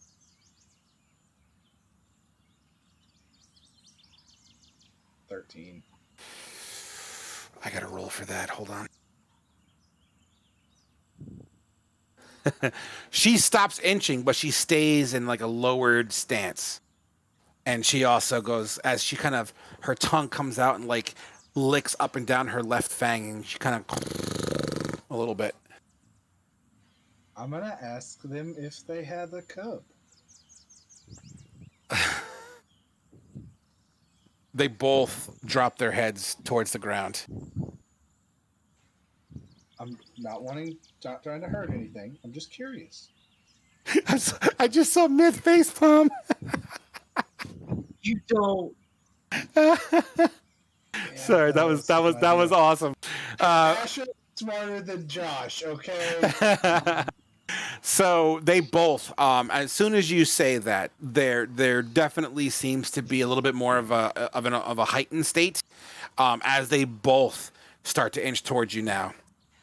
I was just gonna start talking about how rambunctious kids can be, and how my little brothers and sisters were growing up. You see saliva dripping on the floor. Really need them to hurry up with some more fish. Asher, start backing up. Can I try to see for another fish? I'm gonna slowly back up out of the door and just keep talking to them. They're inching. Every inch you backstep, they gain an inch and a half on you. I'm going to move up to the door frame and kind of just put my back up against it, ready to hit anything that's not Asher. Roll me a stealth, Thalia. Okay. I'm going to collapse the building when he gets out. So, the female, having seen you come up the steps and kind of lean towards the wall, kind of like, you're trying to not be seen, essentially, of readying yourself.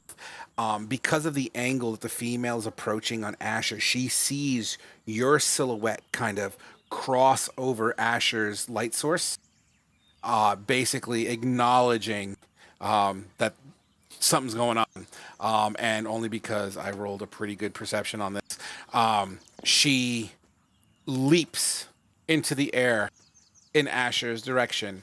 And that's what we're going to take our 10-minute break. No! Dude, I am so pissed off at you. For what? Awesome. With no, what's the last thing you over the fucking goddamn do? I wasn't thinking. Yes, you cannot give me shit over the damn hack anymore. I've been paying attention. You just weren't paying attention that session. All right, take your 10 minutes, guys. Let's be back at 40 after, because I got to use the restroom. Yeah, dude, pretty high stress situation, guys. I'm eager to see how this turns out. Why don't you do me a favor and activate your initiative icons, but don't roll initiative yet. We'll do that when we get back. I already have mine initiated over. I forgot. Don't I? That's just clicking on my character in Roll20, correct? No, in tabletop. Is it initiative include or initiative rolling? I don't remember. Include. Okay, just wanted to make sure. And it needs to be red. How do Yep. pop up the little Got it. letters? Okay. Yep. Oh. Asher, I love you, buddy. Include. Hey, Sure, I appreciate the attempt at trying to make peace with the tigers. I was trying. I told you we're gonna probably die to a random encounter. Dude, I'm about to collapse this building on them. You're gonna do 3d8 damage to saber-toothed tigers. 48. Okay, 4d8 damage to saber-toothed tigers. hey, what do you guys think of the map, by the way? It's a nice map. I like it I a like lot. it. Yeah.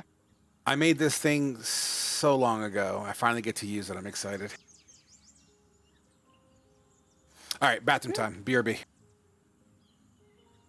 So, We're fucked. I'm gonna punch the shit out of these tigers. Give it a hug. We're gonna deal 3d8 thunder damage to them, and then they're gonna maul the fuck out of us. And yeah, we've got daggers and a couple spells. I'm going to do 8d8, and then I'm going to switch to d10s. What about grappling? I do a D8 per attack. Also, I'm about to take my strength potion, get my +5 strength going, and I'll try and wrestle one of the tigers because I'll have like. Let's kidnap their baby and hold it hostage. That just escalated quickly. Probably not a good idea. That meant to me you have to run past them. It's gonna die as soon as Grognar casts his shatter spell. The baby's dead. Yeah, the baby, the cub is dead as soon as Grognar casts its fucking spell. No, I mean, If I heard right, isn't the cub in, think- in remember another what- little mini room under some Yeah. hides? remember what Yeah, so what Frog said.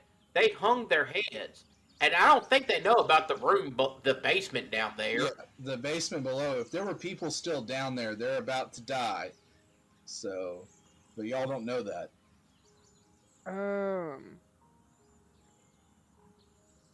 Well, depending on where you There sit, is only it's a a 10-foot 10-foot radius, sphere radius, which is basically just how big the fucking tigers are.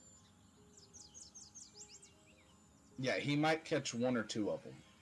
Yeah, the cub should be fine from it, No, because but the it cub's says in another room under hides. the No, building why- has to make a saving throw, or else it collapses.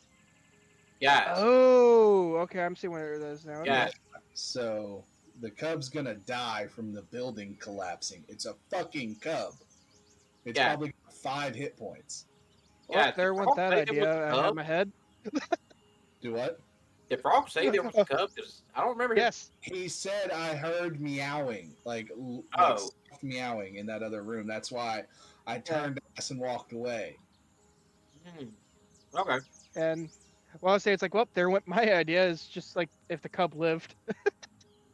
Yeah. So what happened to the third rainbow trout? We only have one left. Toss it to him. That's what I'm about to do. But it's outside. I only had 2 hands.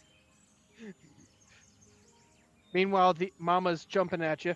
Yeah, the mom was jumping at me, so I didn't get to back out enough to grab the rainbow trout.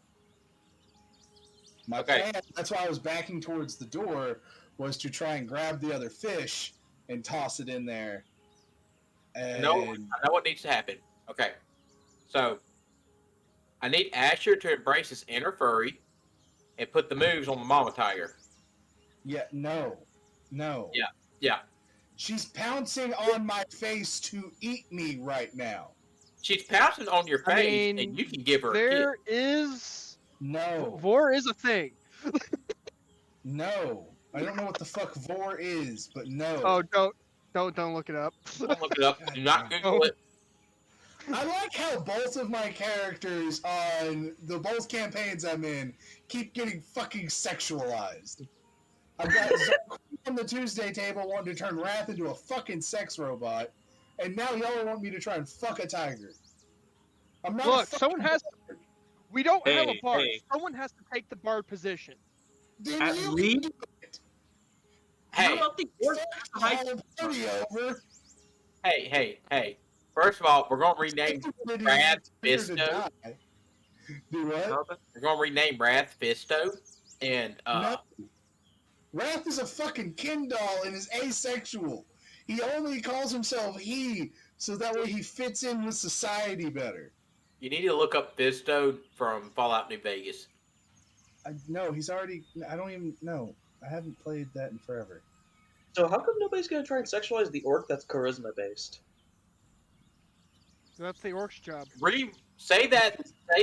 Say what you just said again, and you'll figure it out. Because your orc has the intelligence of a potato right now. 11 intelligence. Aren't you a half orc? Yeah. Okay, yeah. So it's a half orc, not an orc. There's a difference. Yeah. Asher, Hey, he's telling you, Orcs, He's orcs not are just start putting the borderline move on the animalistic. mama tiger, and you'll be golden. No, I'm trying not to get ill-tamaed right now. Yeah, I'm telling you, she's into you. I mean, she's ready. She's making the first move already. She's ready to. Yeah, she's ready to be into me. Her fucking fangs into me. Asher isn't trying to get Just pegged by the a same- love bite. It's a love bite. It's a love nibble, man. Listen. I'm all in for like a little nibble, but not full on take a goddamn leg off. No, it's Hey, I'll give you a it's laugh. their Last I version of a checked, hickey. Look at it that Initiative way. hasn't been rolled, and No. she hasn't bit you yet. So I'm just saying, Bounced on. I'm gonna get to make a dex save, maybe. and then we're gonna get fucked. He's putting her mouth on the wrong leg, is what I'm hearing. Well, you should have been putting the moves on Longfang's girl. I wasn't. She I seemed was trying to give both of them names to, trying to be nice to these fucking tigers because we're not in a position to fight anything. Side note, I also don't know why you didn't just piece the fuck out once they got the fish. Because I was trying to see if there was something useful inside the house, like weapons or Oh, clothing okay, gotcha. or supplies. Dude, Because I think we still we got have this. we still have several days travel left. I feel like we got this one. So, Asher, is your subclass? It's the Night Stalker or whatever. Gloomstalker, yeah. So you don't get the animal companion, right? No. Okay. But I got I have like certain spells I can talk to animals and stuff, and at later levels I can summon a beast. But no, I don't have an animal companion. Because Tasha's didn't come out yet. Tasha's had like just come out whenever I started all this, and I've always wanted to play the Gloomstalker because it looked pretty cool. There's that, and then when the one with the dragons comes out next month, I'm making. You have. Oh yeah, that's what. So it's like It's a reflavoring of Beastmaster, except you get a dragon companion. Yep. But other than that, it is pretty much identical to Beastmaster. Oh yeah, but it's a drake. Why It's cool. It's a dragon. It's a fucking dragon. But they literally took Beastmaster and they're like, all right, let's give you the Thaumaturgy cantrip. You'll learn Draconic for free. And then instead of a beast, you have a drake. Yep. All right. What's a drake? Yeah. So it doesn't have wings? Nope. At 7th level, it gains wings, and you can also ride it. But if you ride it, it loses the ability to fly. It does gain the fly later on in the leveling. Yeah, at So level it's not 7, it becomes medium size. No. Like you can ride it and fly it later, but it's only like a small distance. Yeah, but at level 7, it gains either a flying speed or a swimming speed, and it has wings. But if it gains the flying speed, it grows wings, and you also have the ability to ride it, even if you're a medium-sized creature as well. But it loses that ability to fly if you're riding it until later levels. Gotcha. I think at like level 15 or something, it can fly while you're riding it.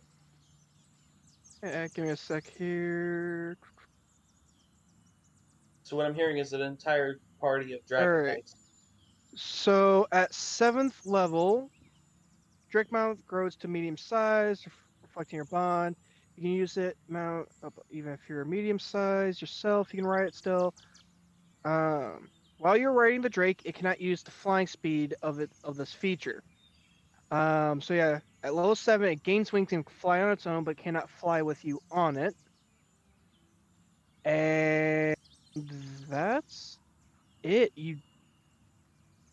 At 15th level, the Drake grows to large size.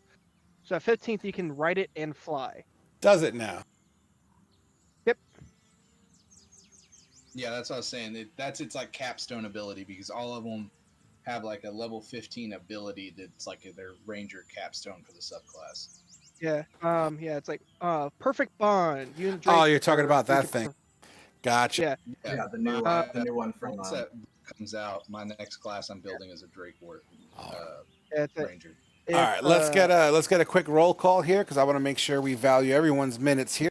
I saw Asher. I don't even know why you're here, Cal. Just chilling. Fate, you there? Yep, I'm here. Kane. Myth. I saw Thalia. Present. And I replied to you, Thalia, by the way. Oh, you did? Okay. Yep. Just send me the Unity 3D file, and then I'll upload it up. Can I? Is it small enough to fit in Discord? Yeah. Okay. And then I'll do it on the in-betweens passively. So Myth and Kane, if I remember correctly, you guys are generally kind of back here bits. Yep, over where I'm at right now. All right. So, everyone, roll initiative. And the only one that's going to go first because of the situation we ended or started our break-in, the saber-toothed tiger number 2 will have first dibs because she's mid-flight. Does my reaction go off at least? I'm sorry? Does my reaction go off since I had readied Shatter? You readied Shatter in the event that you saw what was going on, but she's kind of behind the wall. You don't have direct line of sight of her. Well, I would assume I would see it once she pounces at least. Is what I was meaning. I mean, you could absolutely see her when she does her first attack, sure.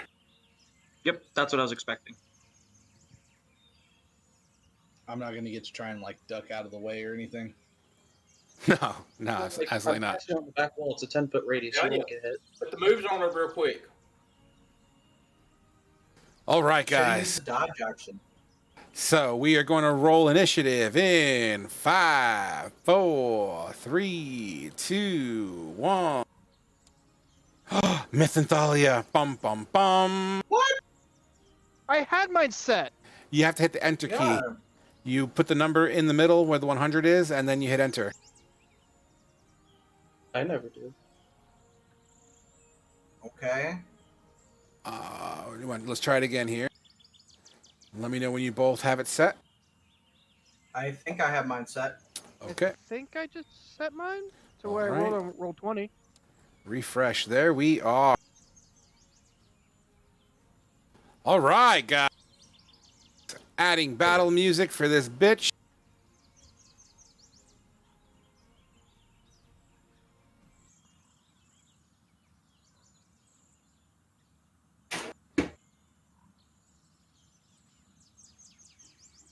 Okay, team. As you creep back, Asher, kind of doing the thing, Thalia takes cover behind you. Unfortunately, she's seen prepping herself for some sort of offensive or defensive. The Nice Eyes, or Keen Eyes, as you called her, jumps at you, and I'm going to say you're actually in the doorway because that would be the fair thing to do. She leaps towards you in a pouncing motion with a claw attack, with both claws reaching in front, trying to grab your flesh and pull you in. However, you're very nimble and you kind of spin a little bit, and she kind of, both paws go on either side of your body, and she lands. You feel her tusks or her fangs slide down the front of your exposed flesh. Doesn't pierce, doesn't do any damage, but you get like full on contact, and these fangs feel really fucking scary.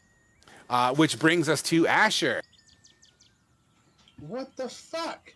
I'm gonna say, I thought we were friends here.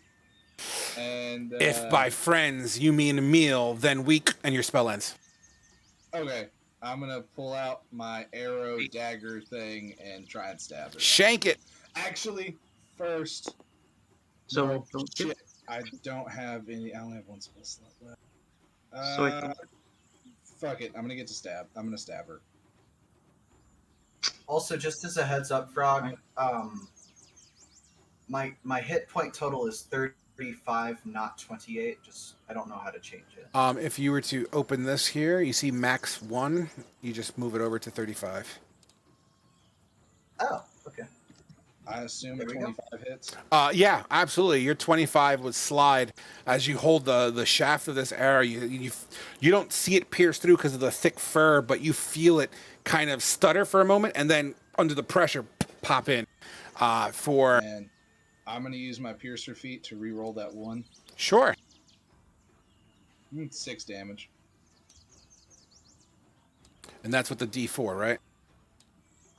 Yeah, dagger does D4 damage base. Fantastic. You hear "Grrr," as this creature kind of, responds in a roar, growl kind of situation. Which brings us to Reen as you see Asher. Oh, sorry. Go ahead, Ash. I was gonna say I still have my movement and everything, right? Oh, I wasn't aware if you were going to move, but if you want to take the attack, that's fine. Yeah, I'm gonna take the attack and get the fuck out of the way. Absolutely. I'm gonna move to like right over here. I think it'll be fair if I mark the doorway. Yeah, I'm going to mark the doorway just to make sure everyone has the same point of reference. So I don't get my reaction seeing that he got attacked? Absolutely. Now you do.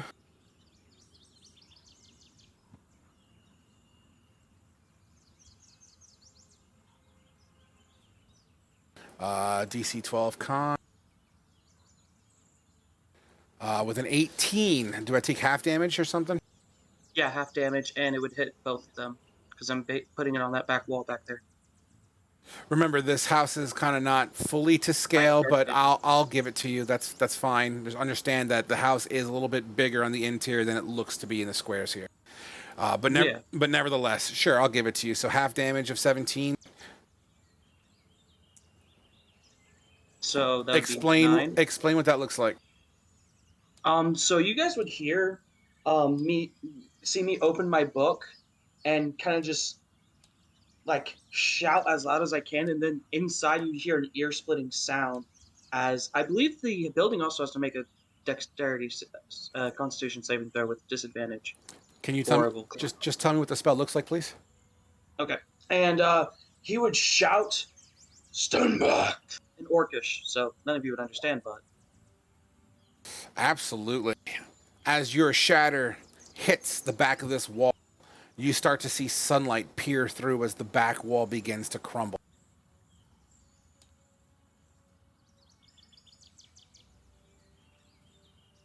Yep. Those lines represent a new opening on the back wall. Absolutely.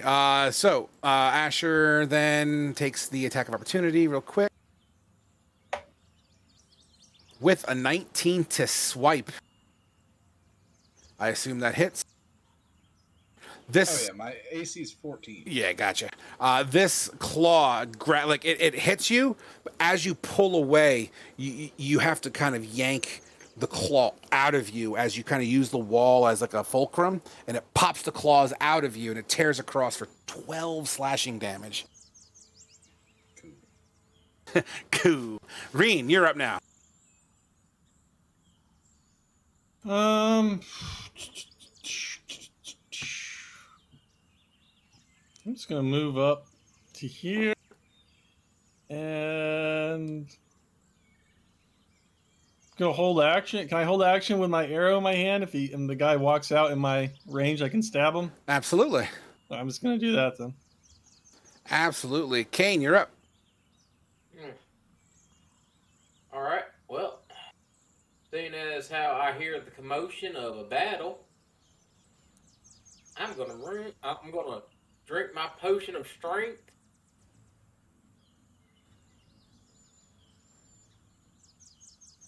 And I'm gonna run. See, take.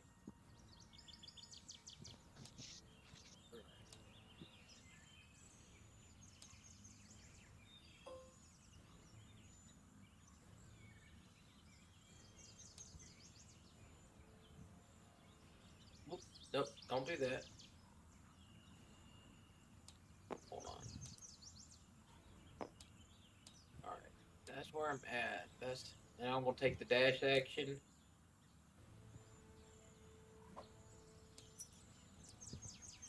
To get back over here, and that's where I'm at. That's how I end my turn. Absolutely. Thalia, I'm going to trade you out real quick. I don't have your HP on this token yet, but we'll fix that when we get it. Just use your old token for the HP, all right? Okay. All right, cool. And you said you're chilling there, right, Kane? Yeah, that's where my movement ends. Absolutely. Having seen you through the back hole in the wall, it's Mr. Sabretooth. We'll move 20 this way. 10. And kind of go into a pouncing type of form of pouncing, getting ready to leap onto you, Kane. And that'll be Sabretooth 1. Thalia, you're up. Okay. So I can see Sabretooth Tiger 2 100%. through the doorway, right? Yeah, she's Okay. like catty corner to you, but yeah, absolutely. Would I be able to get a regular attack with the club in without any disadvantage or anything like that?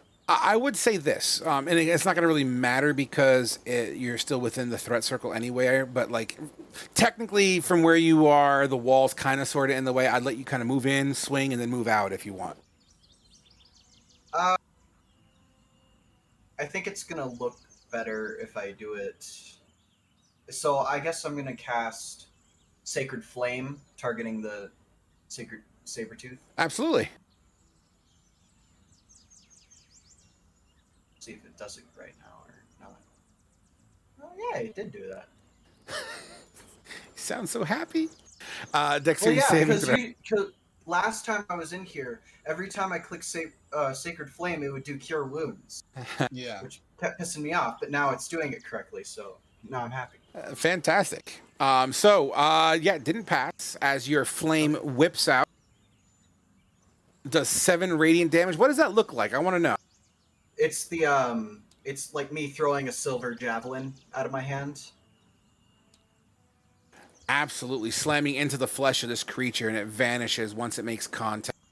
A little blank spot of fur is missing for where the contact was made. Would that be your turn? Yes, that's all I'm gonna do. All right. That takes us to Grognar. I am going to back up 5 and 15 feet. Do I have any line of sight on either of them? Both of them, technically. Technically, I don't know. Tiger 1 is there. That's all I was asking. And then I'll move over 5 feet. Do I have a better line of sight on Tiger 2? Sure. Alrighty, and then I'm going to cast Eldritch Blast. Eldritch Blast, make it happen. With a 22, that slams straight into the creature. Boom, for 10 points. You hit it kind of on its side as it kind of skims over its fur. It leaves like a mohawk burn mark across the body of this creature. For 10, holy shit. The tiger howls and kind of stagger steps a little bit as it looks up and gets ready to keep on fighting. Would that be your turn?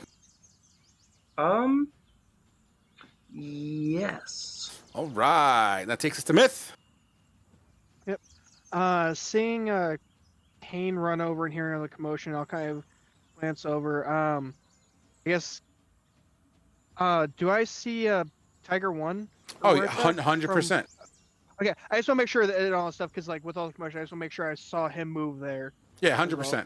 I mean, you definitely saw Kane haul ass this way. You're absolutely alerted. Okay, that's what I wanted to check. All right. In that case, since I see that there and all the commotion, I'm going to kind of just go ahead and pop off with the lightning cannon. Sure. The Tiger 1. And this is with your armor gauntlets, right? Yeah. Okay. Yeah. That would be 24 on the hit. Slams right in the ass of this creature. It's like in a pouncing formation and mid-run, and you slam it right on the ass, and it kind of stagger steps and spins around to look at you. Total damage is what? 11? Yep, it would be 11. Incredible. And then I'll use wait, we're level 4, so I don't have the extra attack yet. Never mind. All right, would that be your turn? Oh, shit. Yeah. All right. That takes us to... I just realized on my turn I forgot to do my extra attack with Dread Ambusher. So the tiger number 2 is... I guess the inside has light coming in from both sides now, so it's not entirely dark in there. Tiger number 2 is going to disengage and retreat to that bedroom. Asher, you're up. All right.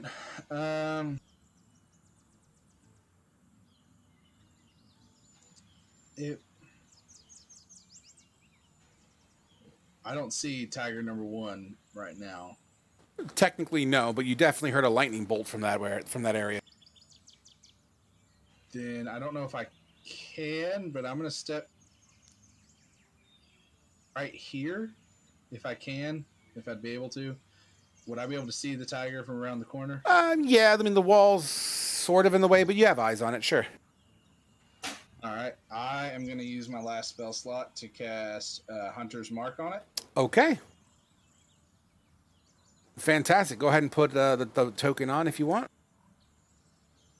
Would that be your turn, or are you going to follow it up? No, I'm gonna follow up because that's my bonus action to cast Hunter's Mark. Okay. And then, since daggers are finesse and they have the thrown property, I can use Dex for it, right? Correct. I have a quiver of daggers basically right now. Technically speaking, yes. I'm going to try and throw a dagger at this tiger. If I need to move out to where I can get a better shot at it, I will. I'm going to say effectively, I'm going to say the throw distance of an arrow would be severely shortened, but from that range, I'll give it to you. You won't be able to throw it the max that you could a normal dagger, but I'll give you 10 feet away. Sure, I'll give you why not? It's fun. I'm trying to put Hunter's Mark on the tiger right now. All right, I'll help you out with that. Roll your damage, or roll your hit, rather. All right.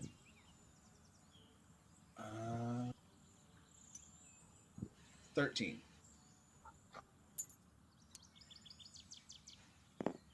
Who the hell?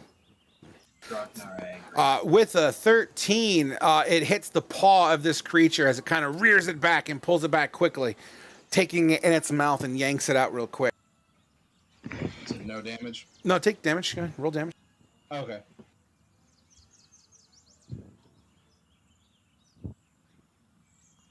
5 piercing. Roll that 5 piercing. So take 7 piercing damage plus a d6 from Hunter's Mark. So it takes 11 damage. Fantastic. As this thing pierces through its paw, and once again it pulls it out, rips a little bit more of extra flesh, it howls in pain. Would that be your turn? Yeah, I'm going to pull out another dagger or another arrow from my quiver and just stand right there watching it. Absolutely. Reen, you're up, buddy. All right.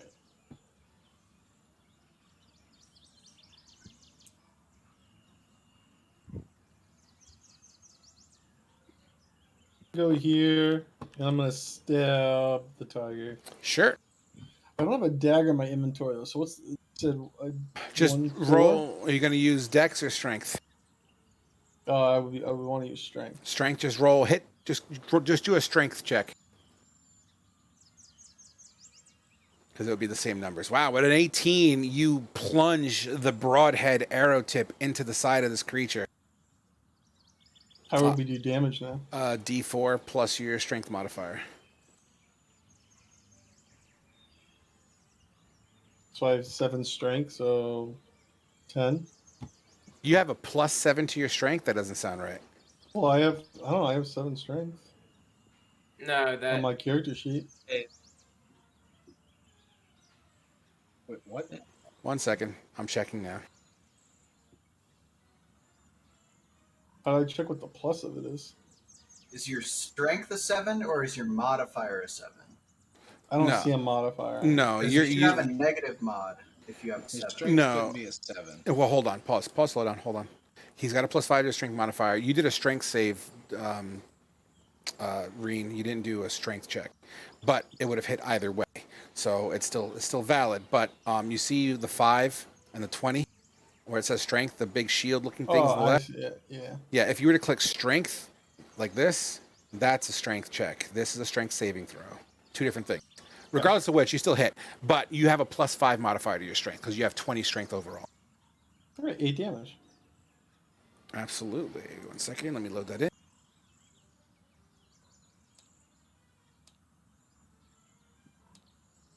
He doesn't benefit from your hunter's mark, does he? No, just me. Just you. Okay, cool. Okay, cool. Would that be your turn, Reen? Yeah, I'm gonna action surge. I'm gonna do the same thing. Oh Again. my god. Okay. Oh my Fighter god. doing fighter things. Go ahead and roll 2d4 plus your strength modifier times 2. A 2d4? So it's going to be a plus 10. Just 2d4 plus 10.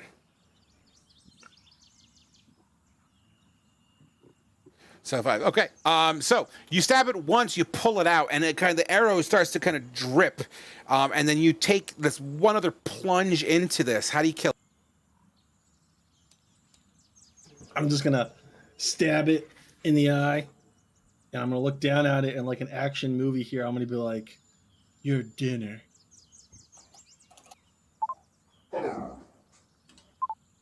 It howls and falls dead. It begins to Asher bleed out. takes 2 points of psychic damage from that cheesy 80s movie line. All right. Next up, we have Kane. Kane's gonna, well, with the other one dead, he's gonna move inside the cabin and go find the other one. Absolutely. We're going to have to suspend disbelief, by the way. A little bit of theater of the mind inside the house. As you walk in, the first thing you see is the dresser that's kind of flipped over on top of that trap door. The kitchen area to your right, living room area to the left, and you see a door in the back right. The exposed light from the hole in the back from the shatter allows you to look at a doorway. You make your way to that doorway, and you see the female tiger on top of the bed in a pouncing kind of manner. She's growling. Kane's gonna run up and punch the shit out of her. Okay. You push in, fists a fucking blazing, roll fisting.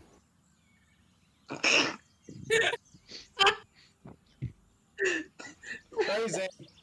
Oh my god. Give me total damage on that, please. Oh, let me make sure. Okay, hold on. That 6 shouldn't be there. But total damage. Let's see. You got a crit. You'd roll 2 damage now. You'd roll 2d8. Yeah, Oh, that's what the 6 represents. Yeah. Yeah. Okay. Yeah. Total damage. 6.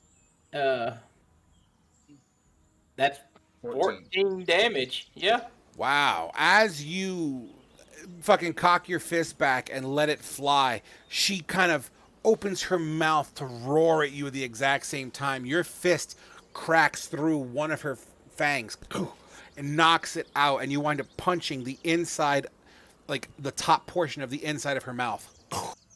Really fucking hard. Her tooth flies across the room. She's like super dizzy, and she shakes her head as she stumbles back onto the beds, and she actually falls prone for a brief moment and stands right back up. She's still alive, but man, she felt that shit. Okay. That be your Yeah, turn? that's my turn. Absolutely. That takes us to Thalia. All right, Thalia is going to move to here, and she's gonna horny bonk the tiger. So I'm gonna once again we're gonna suspend disbelief, right? Because there's a doorway, and technically Kane's sitting in the doorway. But because it's theater of the mind at this point, he's technically in the room. You could absolutely move up next to Kane in this situation. So you would still be able to. However it works, yeah. Yeah. Okay. All right, then I'm gonna smack it. All right, smack it. That was not a good smack. You swing your club vertically down, crashing through the bed and mattress as it crunches. The bed goes and falls. The front half hits the floor, so it's like the bed's doing a wheelie right now, essentially. But you do miss the tiger. Okay, and that's all I got. All right, Grognar. How far in is the door? Because I You're can only move 30. 30 feet. You can get inside the door for the first 5 feet. Okay, and do I have any line of sight on Sabertooth Tiger 2 or no? Negative. She would be in the room with Thalia and Kane at the moment. Okay. Because I was gonna try and cast Vicious Mockery on it. You don't have line of sight. Yeah. Darn. Alright,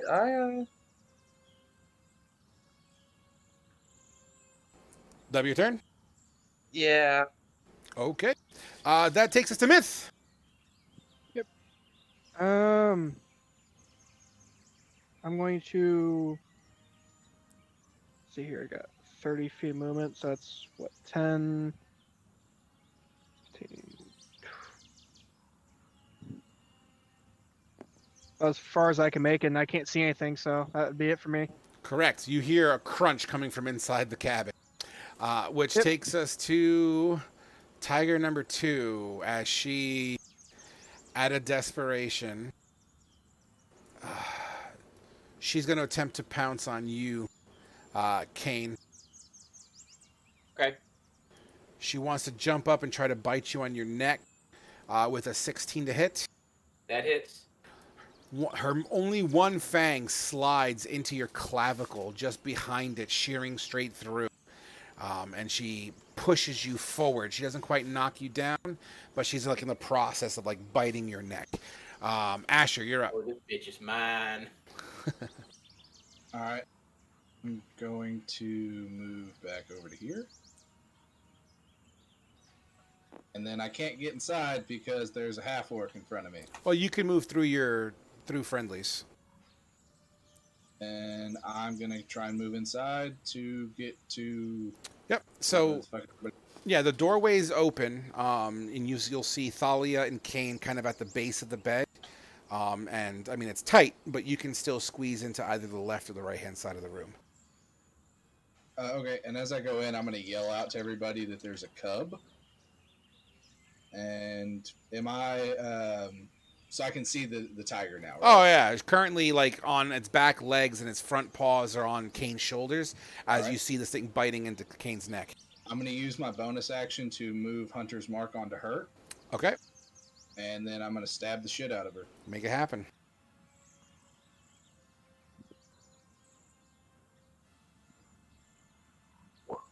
Oh, my God.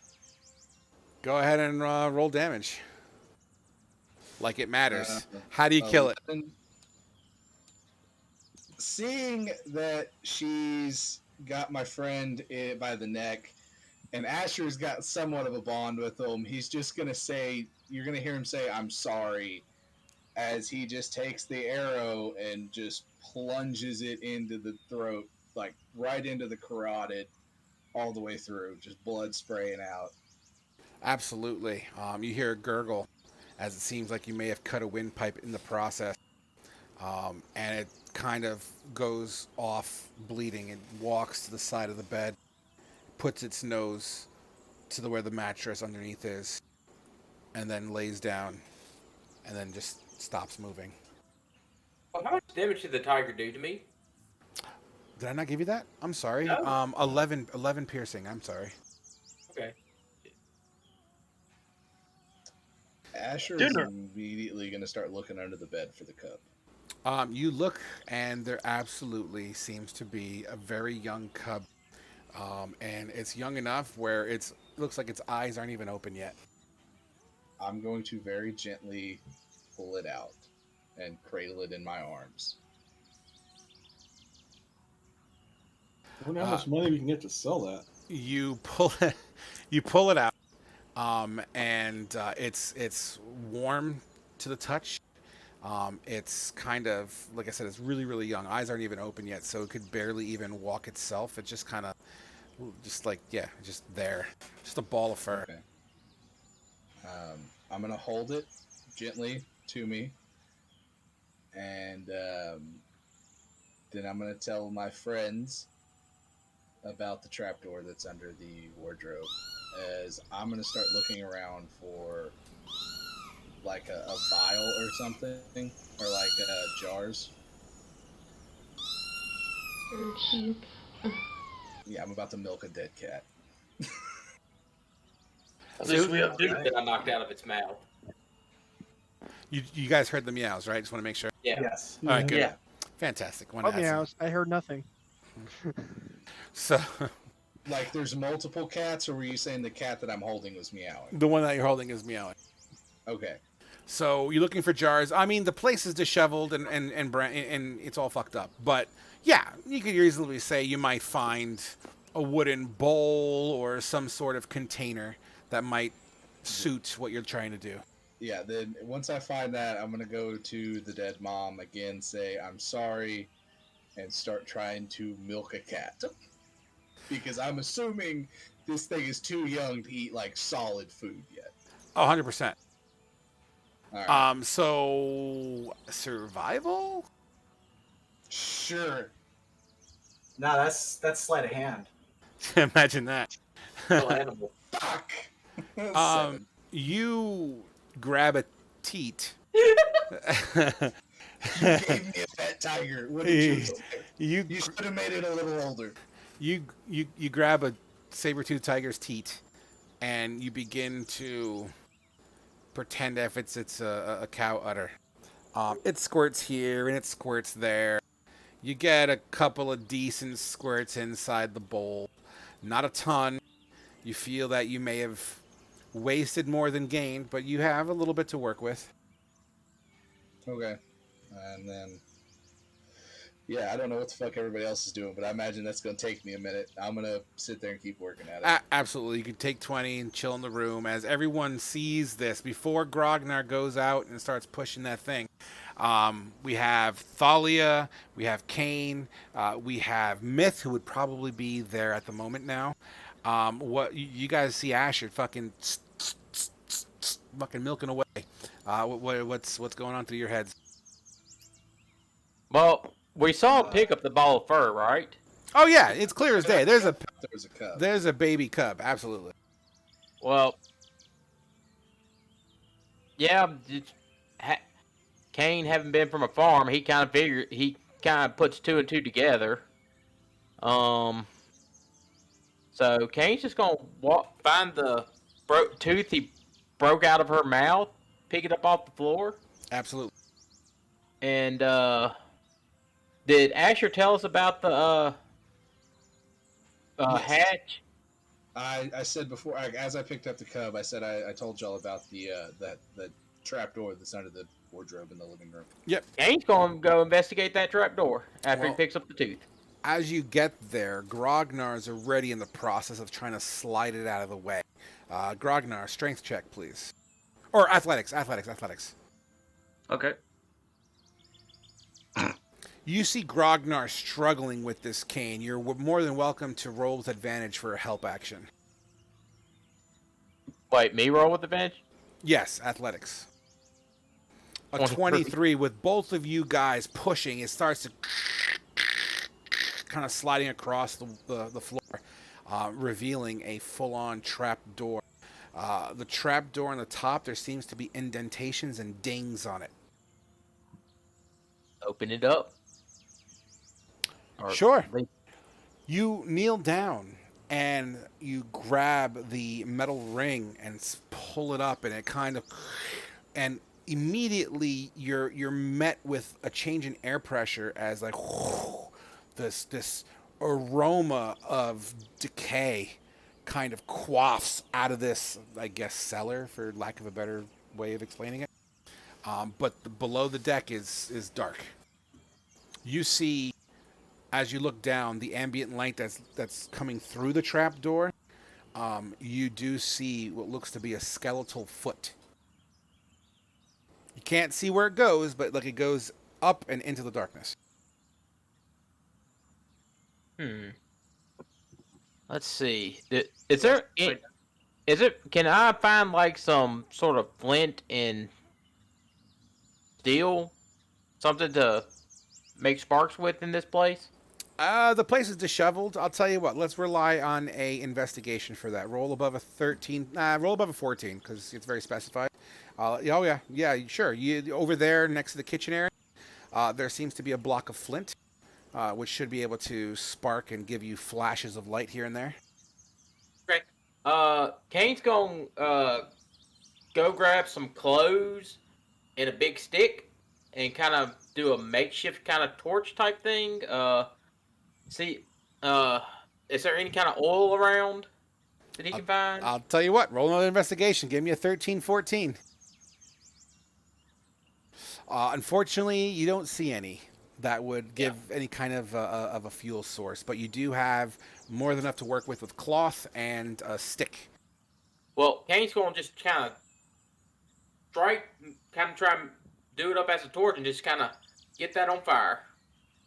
You pop, pop, pop, pop, pop, and the cloth itself, it's getting like small little like spark marks. You know what I mean? Like the ember hits it and then it loses its heat pretty rapidly. It's not igniting, but the cloth does seem to get blotchy burn marks. You do notice though when you're sparking it, it's almost like not a camera flash, but it gives a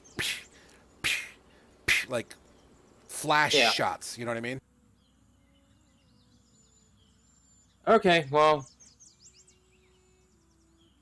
he takes the flint and stuff down there and just kind of climbs down to the basement and just kind of strikes it a few times to see how much you can see with just one good strike. Yeah, absolutely. So it's more of a crawl space than a full-on cellar. So you there's no ladder. You jump down and you kind of squat down to your knees and you begin click, click, click. And every click you do, it's just like flash, flash, flash. And you flash one, and the first thing that comes to you is the rest of the skeletal leg. And it appears to be a full-on skeleton with slight... I would say the skin has been completely decayed at this point. It's got the, what do you call it when it's like halfway decayed and it kind of like goes to the floor? Like, how skin melts as it decays over time, that kind of thing. So you kind of see like kind of sort of like that, like like a dead body's been laying here for some time is kind of the look I'm going for here. But it's wearing armor. It seems to be wearing like a studded leather. It seems to have a helmet on. As well as a pair of boots. These boots seem to be leather, and it has a kind of like a rope around the top of it. But you're getting this out of little flashes here and there, so I'm not trying to be too direct with it. And at its side seems to be a longsword. I want the longsword. Huh? I want the longsword. So does Kane. Badly. You're not even down there. But the boots themselves, they appear to be leather, but the design on them almost like a leaf pattern with a rope around it, kind of binding it together. Okay, Kane will grab the boots, the armor, the longsword, and just kind of bring them up with him. Sure. As you continue to spark, before you start salvaging, you're looking around, doing a full-on 360. You continue to spark. There seems to be the silhouette in the corner of what looks to be another skeletal remain. Okay. And remember, it's a crawl space, so if you're gonna traverse, you're gonna be duck walking. Yeah. Kane's gonna bring what he finds up first. Okay. You bring him upstairs, and you kind of lay studded leather. You throw the boots up there, as well as a longsword and a helmet. Fate or Reen. Roll me a history with advantage. History with advantage.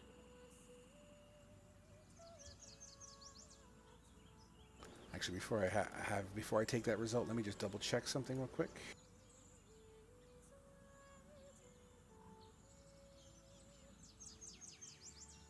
Yes. Okay. Cool. I was right. Oh my god. These boots. They strike you as familiar, but you don't know why. Yeah, I could have sworn I see these boots somewhere before. They look nice though. Well, there's still another skeleton down there. I can take a look. I can see in the dark. Go take a look. All right. Grognar hops down, thud, as he begins to kind of duck walk in the corner. Since with your dark vision, actually, you scan the area, and there seems to be like a mini shelving just to the left of the figures in the corner that you're heading towards. And the shelving units looks like there's a quiver in there. You see a short bow leaning along the side of it. And in the middle, kind of with there's notches, there seems to be additional weaponry down there as well. You make your way to the corner where another skeletal remain is, and it's covered in it's got a robe around it essentially, and it seems to be like tucked in the corner, sitting with like its knees to its chest. Its head obviously is showing skeletal skull, but its hands are wrapped around the front of it. And once again, the robe is kind of blocking your line of sight, but it definitely looks like this figure was holding on to something. Reach out and touch whatever, reach out for whatever it was holding.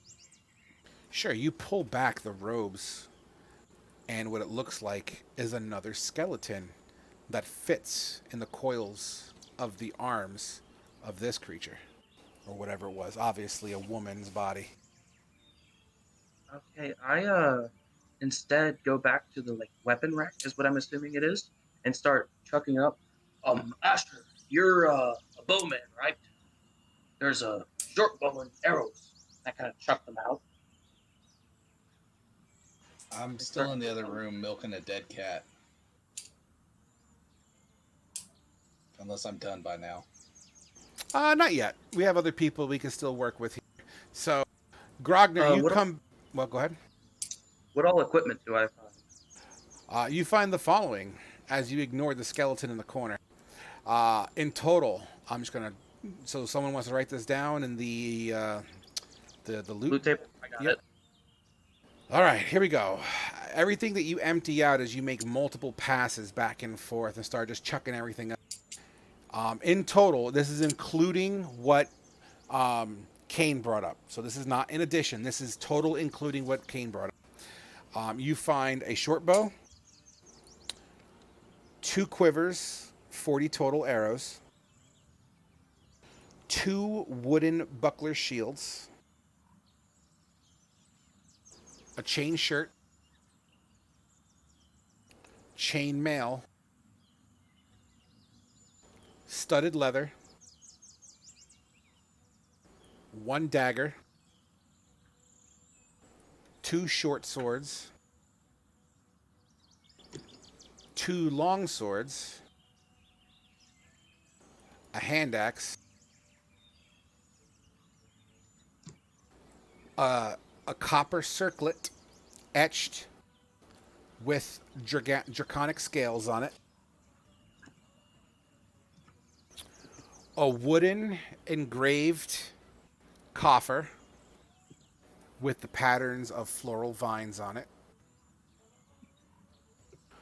the boots and the helmet that we discussed already, 10 feet of chain, and a fishing net. Was that too fast, or you got all that? Nope, I got it all. And that's what eventually you kind of spelunk for. I take a short sword.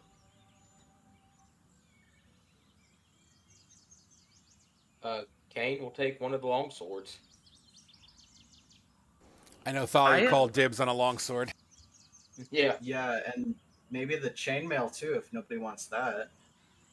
And then Grognar can have his stuff back. Did you say chain and chainmail? Like 2 things? Yeah, there's a chain shirt and a chainmail whole Well, suit. none of the it would difference? fit me, so Medium armor and heavy armor. One of them's heavy, one of them's medium. I'll take I can wear the heavy. Green's got the bonus I'll to take heavy chain armor. shirt. Yeah.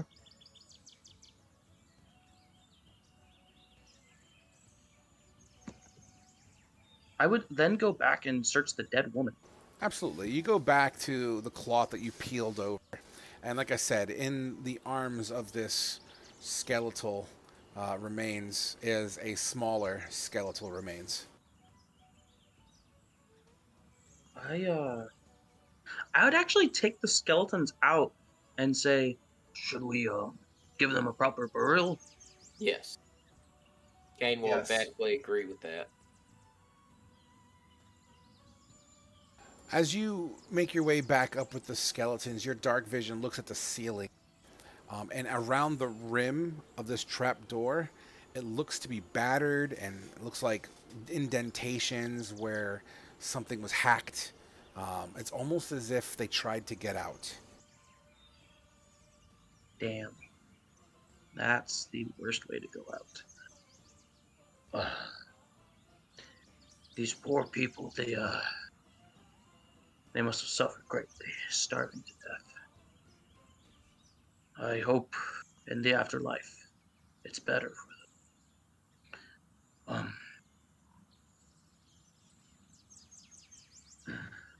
I hate to ask this, but should we just let them keep what they wore? I think so. It's respectful. And then he would go outside and start digging a hole. 3 to be exact. Absolutely. So real quick, in regards to everything we picked up, has it been distributed already? I'm assuming you guys are rearming yourselves. We're still kind of in the middle of redistributing it. Yeah, if I'm not So sure. if I'm somebody done else with wants it the or not. chainmail. I like the chainmail, the shield, and the longsword on Reen if possible. Kane Yeah, would like the who chain can actually shirt. use heavy armor? I 'Cause have chainmail's the armor. heavy armor feet. So, Okay, if you got the feet, then yeah, that can go to you, personally at least. okay. Which leaves a That chain just gives shirt. that just gives you proficiency. So then there's a chain shirt also there, which is classified as medium armor. Who's taking that? It's I not, can wear it. It's not proficient. I take 3 less Yeah, damage on attacks if I have heavy armor on. Yeah, basically it looks like the heavy armor makes Fate more of a tank, the frontliner. Okay. All right, Yeah, so man. that takes care of the chainmail. Who's taking the chain shirt? Kane. Kane, Alright. yeah. All right. Then we have 2 long swords, and I think I said 2 short swords, correct? Yeah, I'm taking a short sword. I'm assuming Asher's taking the other. Yeah, I'm not in there yet. I'm still fucking with a cat. I don't know if I'm done yet or not. Yeah, we'll get to you in a minute. Okay. I guess I'll take the 10-foot chain, the scales, and the hand axe. Okay. I'll snag those. Also, the boots, with the leaf patterns. Yeah. Also remember, Thalia is also kind of a frontliner as well, guys. Yeah. Yeah. I figured she'd get the other shield. Yeah, you can give her a shield. Absolutely. I don't. There's also I'm a not studded. really a shield person. Oh, you're not a shield person. I'm sorry. Then there's also studded leather as well. That's in the mix. I figured Asher would get that because he has the higher dexterity. Yeah, I'd like the studded leather and a short bow, and maybe a short sword if there's options. But unless there's someone else needs a melee weapon. Could we reflavor the hand axe as a hatchet? Sure. Why not? Then I'll take that. Has anyone? More of like just a utility item rather than just a weapon. I mean, honestly, I think that would make sense in my opinion. And you guys do whatever the fuck you want. But I know, for example, Myth, you shoot a lot of lightning bolts, right? Yeah, that's why I have no issue taking it. I'm not taking it. Awesome. All right, so I'll let you guys distribute the rest of the shit. There's only 1 short bow, which it's going to make honestly obvious sense on who's getting that, as well as 40 Did arrows. anyone grab the coffer? No. I'll take the coffer. Cause Isn't there a helmet? There is a helmet and a pair of boots. So the helmet, it's interesting looking. The top of it has like ripples and folds in it, like a metallic brain. I'm kind of interested in the helmet. Myth, do you have detect magic? No, but at a long rest, if I recall correctly, I can change that over. I just don't. I don't think I have it prepared. Is all. Let me double Want to do that. check. Try Who- not to who's, games. I know. Who's prepared? Who has proficiency in Arcana? I do. I do. If you have proficiency with Arcana Myth, feel free to use your Arcana check. Remember, we have a new identify rule. To identify items or to at least view if it's magical, you're more than welcome to use an Arcana check. Could I assist Sure, him? I'll in give. that? You can give advantage on it, sure, since you both are looking at it. That makes sense. Alrighty. 16 with advantage. Thank the heavens on that. All right, 1 I second got here. you.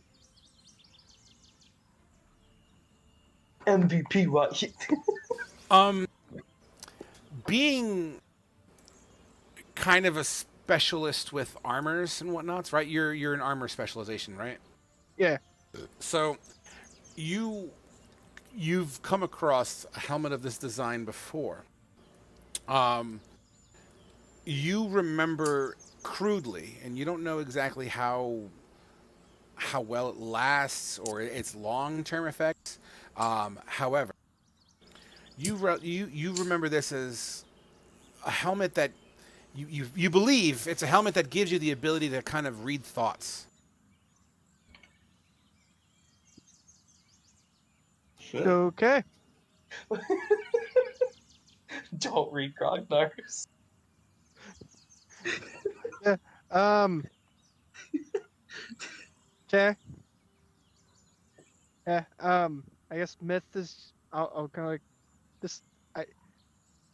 I don't really know how to like describe that necessarily outside of just what you said. I just linked it to your magic items, by the way, so you should be able to read the details. Now, remember, your character has a crude knowledge of it, so understand this is that whole metagaming concept. So Yeah. act, No. I act got as we discussed. Yep. you. Yeah. I guess myth will just kind of go. It's like this looks a little bit familiar, but I can't quite put my finger on it. And, I'll do that. Absolutely. I'll go that route with it. You yeah. put the helmet on? Sure. You slide it on, and you feel like a static electricity tingle the top dome parts of your scales, and it almost like it sticks to your head, and it's like there. It's not coming off. It's not stuck to you, but you know what I mean. It's quite a magnetic attraction it has as it sinks to you. The top brainy part of the helmet begins to kind of occasionally you'll see like a little static electricity streak across, kind of like miniature lightning. Actually, quite convenient. So, we're gonna look at the boots as well. And then myth in your head, you hear Grognar say, "You gonna look at the boots as well?" Sure, we can look at the boots, Gragna. Hmm? What was that? Didn't you just say if we were going to look at the boots? Kind I of turns around and looks at him. I was just thinking that. Are you a mind reader? I mean, are you a mind reader? Can't do the Grognar voice. Fuck. Damn. Oh, good. A mind reader? No? What are you talking about? You just said it out loud a second ago, didn't you? No. At this point, would it kind of start to click in my head as far as like remembering what the helmet is? Yeah, it's coming to you. I would Okay. say give it about 24 hours of you wearing it, and then you'll potentially know its full power. Okay, that's all I wanted to check was and all stuff. All right. I guess. Grognar, Yeah. Arcana, Arcana? with advantage. Okay. Advantage. You recall these boots to be of elven make. And as you speak this, Reen's ears perk. Interesting. I thought they were familiar. What do they do? I may as well link them to you.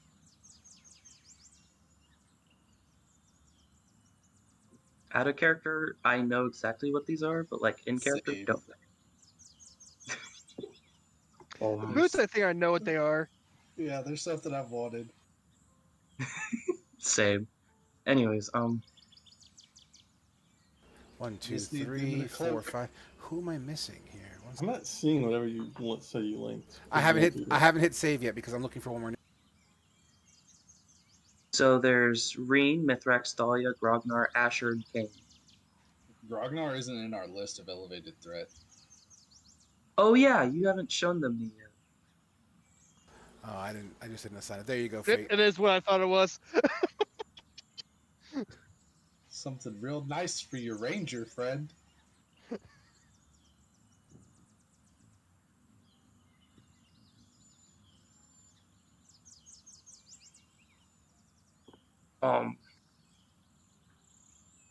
Who wants these pretty shoes? Someone tell me what they are, because I can't find it anywhere. They're boots of elven It should be in there kind. now. They give you advantage on stealth checks if it requires sound, because you don't make any sound when you walk Yeah. out of character. Cool. That's what they do. And like I said, the only interest you have on it, Reen, is only because you remember according to your backstory, you traveled with a bunch of elves. You trained with elves, so you know what I mean. You recognize them. You know, you may have had a dude next to you that you trained with that owned a pair of his own.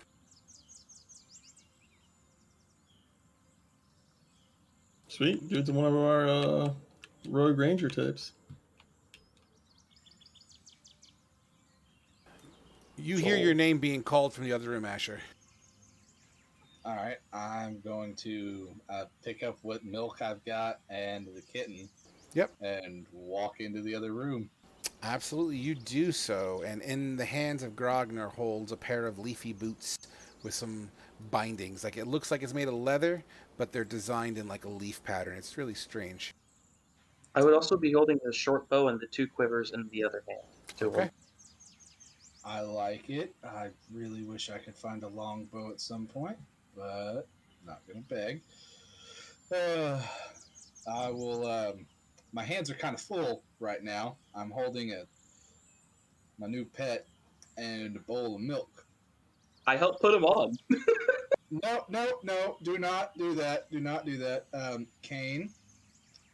Okay, yeah. Kane grabs the leather armor and starts dressing Asher. No, that is not what I want. I just want someone to hold the cat and the He milk. holds the cat in the bowl. And Asher is going to start putting on the studded leather armor and the boots and the quivers of arrows and stuff. Absolutely. The boots are a little bit bigger than your feet, but as you slide them in, you see them right to your size. Well, that's I'm going to wiggle my toes in them. It almost feels like you're not wearing anything. It's a nice pair of boots. I also pick up a short sword and hand it to him as well. Yeah, I'm going to finish putting on the armor and stuff. Does anyone else need a melee weapon? Or is everybody else good? I think. Then I'll just attach the short sword and its like belt around me and the quivers of arrows and the bow. And then I'm also going to take the cat and the milk back and go outside and find some actual fucking clothes. So I never had before a chance to dress. before you do that, let's address the elephant in the room.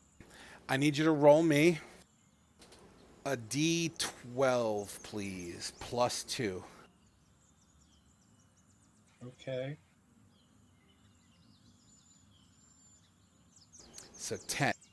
You have enough milk for 10 feedings. Okay? Now, here's how we're going to do the feedings. You will roll an animal handling check per feeding. It will treat it like death saves. Essentially, the cat is going to have 3 death saves. Okay? Oh, you broke up really bad. Do what? Sorry. So we're going to treat the feedings like death saves for the cat. 3 in a row fails, the cat would effectively have a chance of starvation. So, Are you proficient? Oh, sorry. Hold on. Sorry. Yeah, no, so you're good. You're good. So you can feed the cat once every 6 hours. I'm being very generous with the time there, but once every 6 hours, you can feed it. So, however you want to mark, 10 feedings, 3 failures in a row, cat starves to death. Okay. Okay? And we'll just go from there and keep it light and fun. All right. It doesn't get much simpler than that, folks. Yeah, and no, I'm not proficient in animal handling, but I do have a really high wisdom, so I've got a +3. I am proficient. So I can help assist me. Absolutely. 100%. 100 fucking 10%. That makes sense. Yeah. So I'm gonna go outside with my new cat, and where are you keeping it? Are you you're gonna palm it the whole time? Well, my plan is once I go outside, I'm gonna put on some clothes, like some pants and stuff, Mm-hmm. and then I'm gonna use my sash of cloth to make a sling carrier to put the cat in. Okay, that's reasonable. Sure, that's absolutely doable. I'm making a baby carrier, mostly because you said these are large creatures, and I want to have a saber-toothed tiger to fucking ride. Yeah, interesting. Reen, as you put on your heavy chain, it applies pressure on your abdomen, and it's very uncomfortable. It's still doable. It doesn't give you any negatives, but you're still in the process of healing from this pretty brutal stab you took. So it's putting heavy chainmail pressure on that wound, and it's uncomfortable, but it's doable. All right. I guess all I can just take it off right now. We're not in combat. That's up to you. You do whatever the hell you want. All right, guys. What time is it? I was about to say, let's call it around 2 p.m. ish, give or take. All right, how about we get these skin these animals, get some food, and head on out. Yeah, I was gonna say one thing too. Once I'm dressed and have the cat in a sling, I'm actually gonna go back over to Longfang, the one that Reen killed. Yep. And I was gonna try and harvest its fangs because I need to make a new druidic focus. Absolutely. They're easy enough to harvest. Let's just see the condition that you harvest them because you're going to have to knock them out. Unless someone else wanted them. I mean, technically... I got the one I wanted. Yeah. Okay. I didn't know if anyone else was going to want them. No, I think it's fine.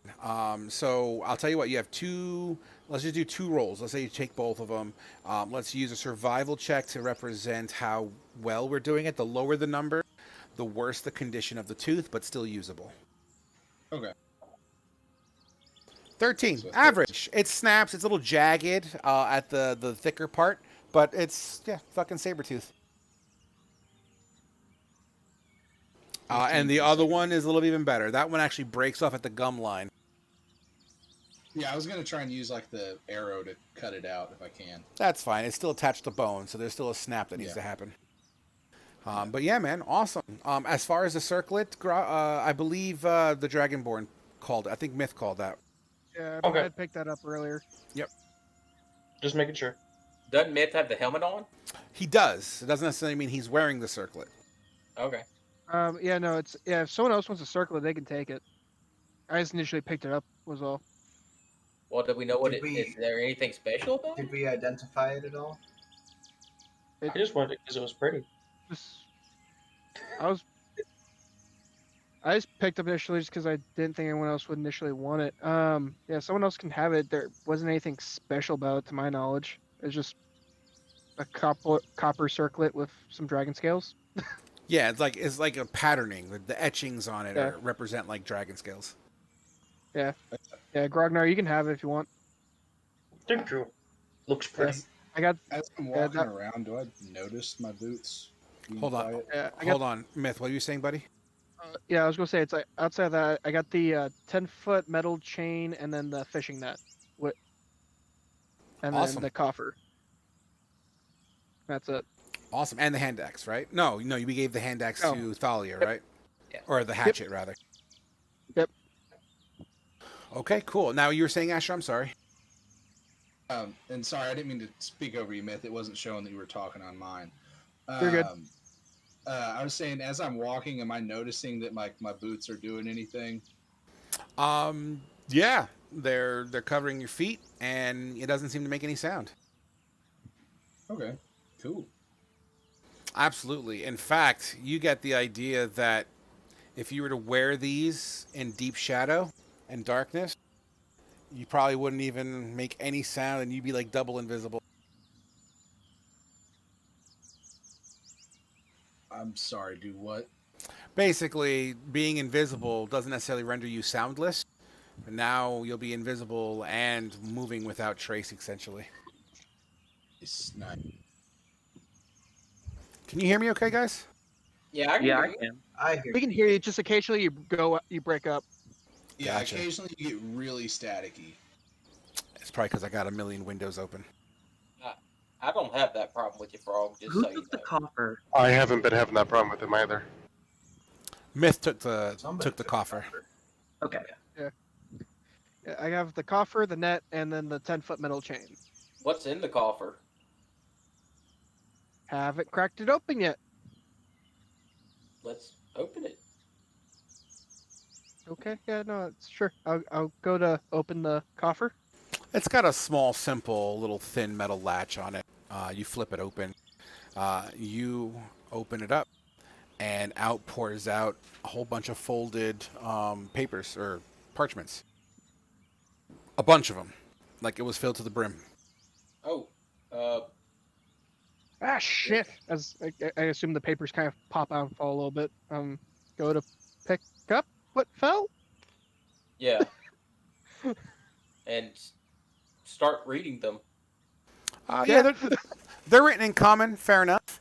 Really easy. To my love, my beautiful, my darling. I'll always be true to you. Together, we will grow our family, for better, for worse, etc., etc. The next one, poem to my daughter. Goo goo gaga, you're so cute. Changing you makes me smile. Every mile that we're together, etc., etc. Another one is a hand-drawn picture of a baby playing with like a rag doll. Another picture of kind of like the lake. It looks very reminiscent to the one that's right behind this cabin. Another note from wife to husband. I couldn't live without you. You make my world complete. And then another one just saying I love you.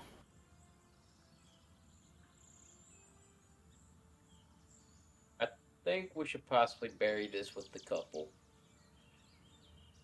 I agree. As I kind of like hold the box to get Yeah. papers put back in it. We'll put all the papers back in and bury that with the couple. And the Okay. baby. So if we're gonna bury them, I'm assuming you're doing a decent burial, is what I'm assuming here. That would probably take the rest of the day, so that would lead us into nighttime. Yeah. By the way, I would dig the hole once we are digging the holes to where like there's a smaller one in the middle, so the child is in between them and kind of Okay. have their hands. Absolutely. I'm assuming everyone's partaking in this, or who's abstaining from that activity. No, Asher's gonna help out with it. Yeah, I can help. Irene's going to help out as well. Okay.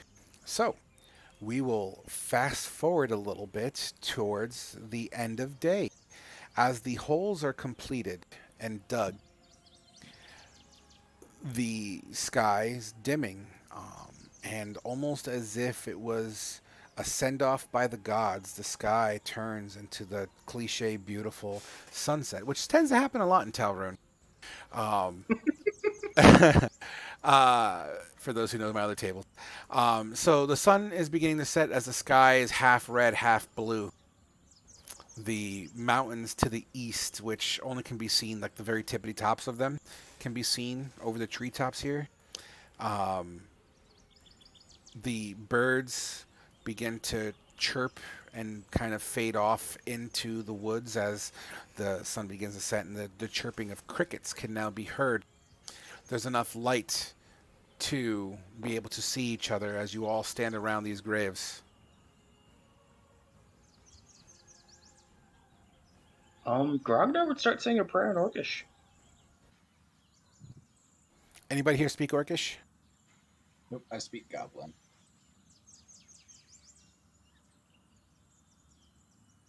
Okay, as you see and hear Grognar begin to speak in his native tongue, no one knows what the hell he's saying, but it's slow and long.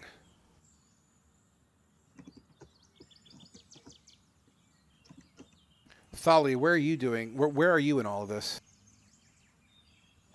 Well, I helped prepare the graves, but I don't really follow any life or death gods. I just follow the Red Knight. So my I'm just silent and respectful. We lost somebody. Oh, it was just Cal. Okay. Fate or Reen, as you hear Grognar speaking in Orcish towards the holes in the ground and the graves, what's Reen doing? He's gonna,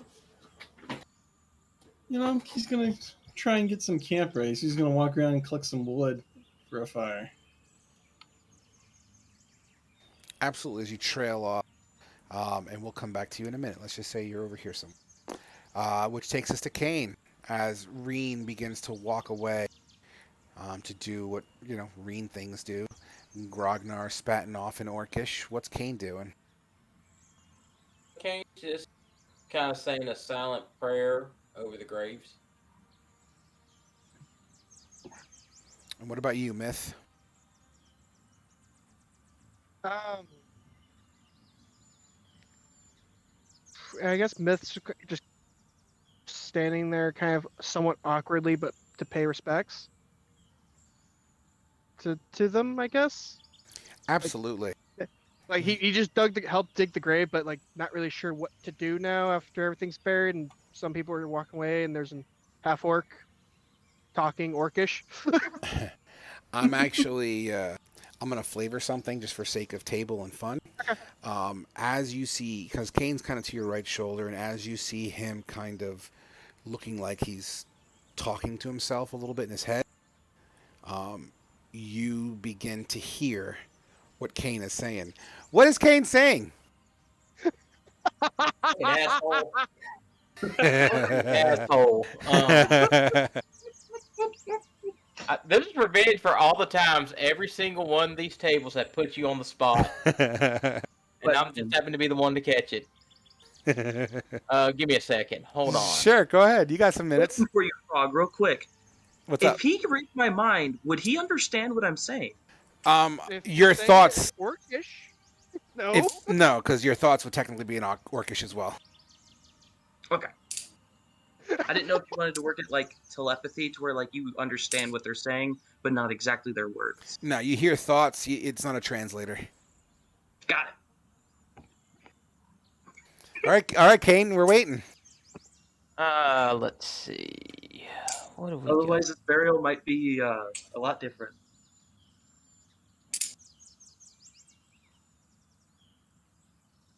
So Cain doesn't really follow a particular god. So he just but he believes that in the powers out there.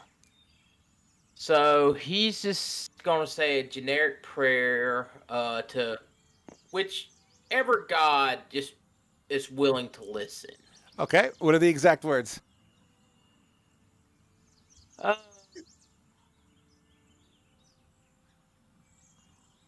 Gentle lords high above, we send these souls into your presence. Look after them and guide them to a peaceful rest, and may they be reunited in the afterlife together, where their souls can frolic and play forever in the light of your mercy. Well done. All right, good shit. Asher, you hear, well, you don't hear Kane say that, but you see Kane kind of like, he's thinking to himself, but you see his mouth moving without words coming out. He's like almost like he's whispering to himself. I mean, Asher's doing something similar. He's kind of bowing his head and saying a silent prayer as well to the Wild Mother about the people they just buried. Fantastic. And as you all pay your respects and sermon, the sky begins to darken. The camera is going to pull out of your social circle and go into Reen, who's walked off looking for some firewood and kindling. Whoever's doing the crackling, please curb that if you could. It's awfully distracting. So as Reen moves off into the area surrounding, you follow the lake bed all the way around the other side, practically looking for, some driftwood that would be significantly drier than the thick, lush wood that's here. You feel that it would catch on fire quicker. As you do so, give me a perception check with advantage. Holy smokes. Reen, you hear faintly in the air what sounds like boom, boom, boom, boom, boom. It sounds like, actually, no, this is not the sailor guy, right? No, never mind. It just sounds like thunderous booms, but it's faint. Like when I say faint, it's literally like, oh shit, you would have probably missed it if you weren't like not surrounded by silence right now. Is there any wood nearby to pick up? Yeah, of course. All right, I'm gonna grab like a load under my arm, or whatever. I'm gonna walk back to the rest of the guys. Okay, and you do so with a nice armful of wood. And I'm gonna tell them about that big loud thud sound that I heard. It sounds like some massive creatures like walking along off in the distance. So just to specify, it doesn't sound like impact tremors. It sounds like more of an explosion sound versus impact tremor sound. Does that make sense? All right. I think I heard some explosives or something going off in the distance over there. What's in that direction? The direction itself, you try to triangulate, is like north a little bit further, northeast a bit. I heard some explosive sounds go to our northeast area, guys, when I was gathering wood.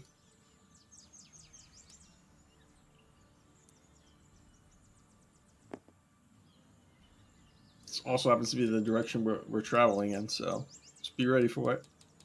Explosions to the north. Yeah. Just weird, just booms going off.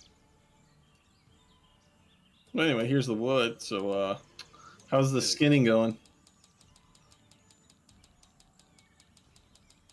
We haven't tried skinning the animals yet. We were still burying the people, remember? Yeah, that took all day. Oh. Should just burn them. I drop all the wood down right there, and I kind of make a base of a fire on the ground in front of me. All right. As you crack a fire, the graves are being filled in. Absolutely, you guys. You have your freedom to do whatever it is you want here during the night. So, what's the plan? What do you guys want to do? I was going to get with Myth and see if you wanted to try and use the fishing net to catch fish. Sounds like a plan to me. I'm assuming it's like a casting net where it has like a string onto it, or you like throw it out there and pull it back in. Absolutely. And you can probably attach the chain to where the rope would normally attach to it. And the chain would So it doesn't have the rope on it anymore. No, it's just the net.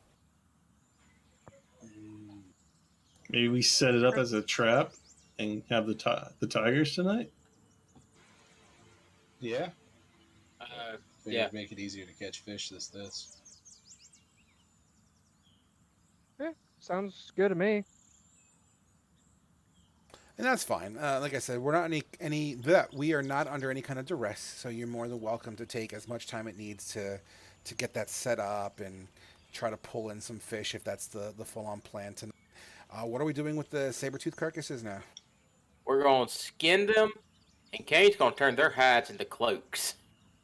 Okay. And Hey, dude, we can sell those. Those got to be worth some money. There's not many saber-tooth tigers running around these parts, right? We're gonna wear them, cause fuck them bitches.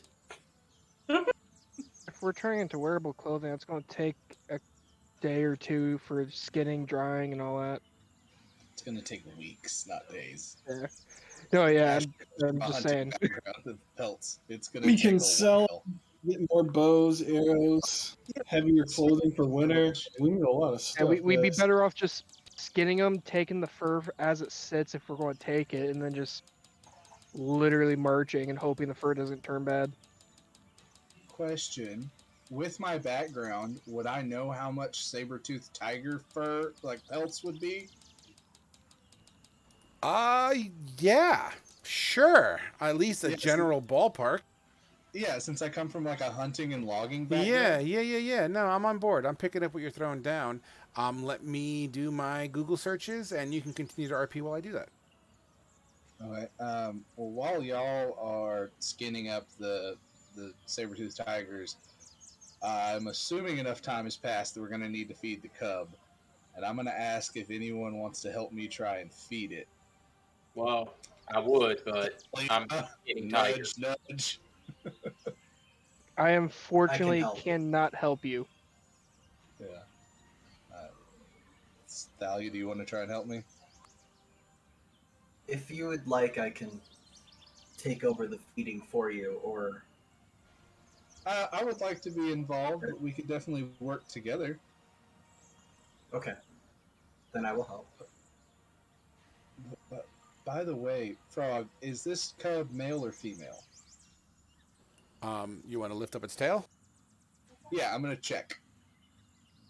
It pees on you. No, it's a. You know what? That would actually be perfect. You know what? I'll even let you dictate this. Roll a d6. Odds, female. Evens, male. Male. Okay. It pees on you. It still pees on I'm gonna say it pees on me. It just seems right. you. But no, I have a name idea for it. I'm gonna kind of think about naming this thing. That's all right. Take your time. You got plenty. As far as I'm concerned, this is this is your kitty for now. Nevertheless, roll me a who's helping first of all? Thalia. I'm helping. All right, Thalia, roll a survival as you both attempt, and it's at advantage because you're working together. All right, survival or animal handling? Oh, I'm sorry. You're right. I said animal handling. I apologize. I want to keep it honest. I would Yep. prefer survival, but No, animal handling because you're trying to tame this thing. So it okay, may be a roll it at baby. advantage. It may be a baby, but it's still a wild creature. All right, and so I roll it at advantage. Well, Thalia. Okay, so who's doing the feeding? So you want to feed it with help from Thalia, or is Thalia rolling it for you? I It's gonna feed it with help from me. wanted like metagame and ask who has the higher animal handling thing. But Well, Thalia seems to be proficient in it, right, Thalia? Because I believe you're going down the Cavalier route. I am. Yeah, I am proficient. I have a +4. okay, I have a +3, so it's So kind of It's up to you. it's up to you, man. And either way, it'll be at advantage. So yeah. I'll try feeding it this time, and then like next time you can feed it. We can do like a rotating shift thing. All right. Role model parents. I remember anything nice. Me too. You hold the bowl to its mouth, and you kind of force it to smell. Like you kind of dab it with your finger, and you kind of rub it on the front end of its face, or where its nose and mouth meet, and it kind of licks your finger, and it kind of eventually it tastes the milk, and then you kind of guide it towards it. And then Thalia's like, no, here, and you kind of like caress it in, and then the thing takes a few laps out of it. That gives you 9 charges left. Okay, well, we need to get to town because I'm going to need more milk or something. Or make a fish smoothie. But I like how me and Thalia are like co-parenting this little fucking saber tooth. I think the other elephant. Mama, I Papa, make you it lost very all your clear. fur and your teeth shrank. I make it very clear that I'm not co-parenting it. I'm just instructing you on how to. You're being a really good aunt. Went from co-parenting to fuck this. I'm not part of this parenthood. Yeah. Absolutely. So what I want to find, what I find funny is we haven't decided how we're going to keep this milk from spoiling. You're gonna. That's on you, Asher. Is there a lid on this jar? It's a wooden bowl. All the glass It's a jars wooden and bowl. yeah, it's a wooden bowl. Question: would purify food and drink work? Yes. 110%. I will let that happen because that sounds like the rule of cool to me. I am completely cool with that. Because I'm gonna. All right, I'm gonna have to talk to Biff. Because I know artificers can. Well, Josh knows artificers can do that. Asher doesn't, but I'm gonna have to talk to people. I think I might be able to, but I don't have it prepared right now. I mean, I will be able to, and the next time I get to pick spells. As you walk around, Asher, Else I can. Asher, give me a dexterity saving throw. Oh, you fall, trip, and spill the bowl. Just kidding. Don't do that. I know, I'm just kidding. I'm kidding. All right, guys. So He runs away in the middle of the night.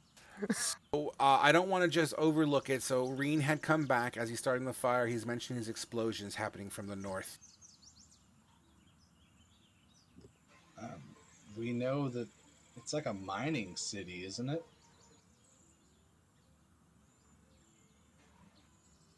Could it be the dwarves setting off mining charges?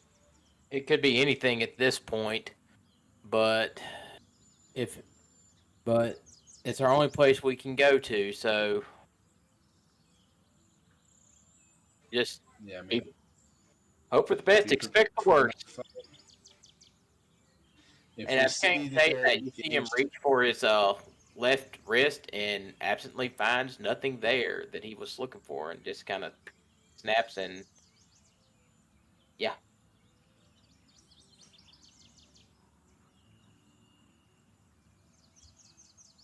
If we see Mirladars being attacked, what are we going to do then? They're being attacked. Let's say we help them. Because that worked out so well whenever we tried to help Pete. Hey, don't do it because Myth has no. He's not on any other table, so he has zero iota of understanding of what's happening right now. I don't understand what's going on right now either. We're gonna find out tomorrow. Well, someone cut that tiger. I'm hungry. You cook it then, Reen. But I can't skin it. I'll mess it up. I have no skill in it. Kane will cook the tigers. Well, then you should not. Don't Yeah, then be you just shouldn't making be demands about that you it. can't follow up. Yeah, quit making demands. We're not your fucking servants. You can either start helping out, Yeah. sit there and shut up. Yeah, You kill guys that thing with a damn arrow, dude. Now. Yeah, we've all killed shit. That doesn't mean we're your fucking servants. Me and Fate go got into the look conflict last time, right? In the town. Yeah. Yeah. Yeah, you did. Yeah, I show no fucking remorse. You can do it your fucking self. Yeah, I'm the one that helped bandage your ass up. You can at least be, show a little bit of courtesy and not be so fucking demanding. So You guys are Just as a heads up, Frog. Yeah. Sorry. Over the night, I'm going to prepare purify food and drink and switch it out for Shield of Faith. Yep, I'm cool with it. I trust you. Feel free to make whatever alterations because it does appear like we're heading towards that long rest situation. Yeah. Okay. So let's say you guys take 20. You cook up some meat. I do know you guys are skinning. I do want a quality check on the skinning because that will matter. And Asher, to follow up, you know that depending on the market you're in, a saber-tooth pelt can range between 10 to 25 gold, depending on who's looking for it and who's buying. Okay, so I'll relay that to the group that, 10 to 25 gold, depending on who's buying and how good a condition it's in.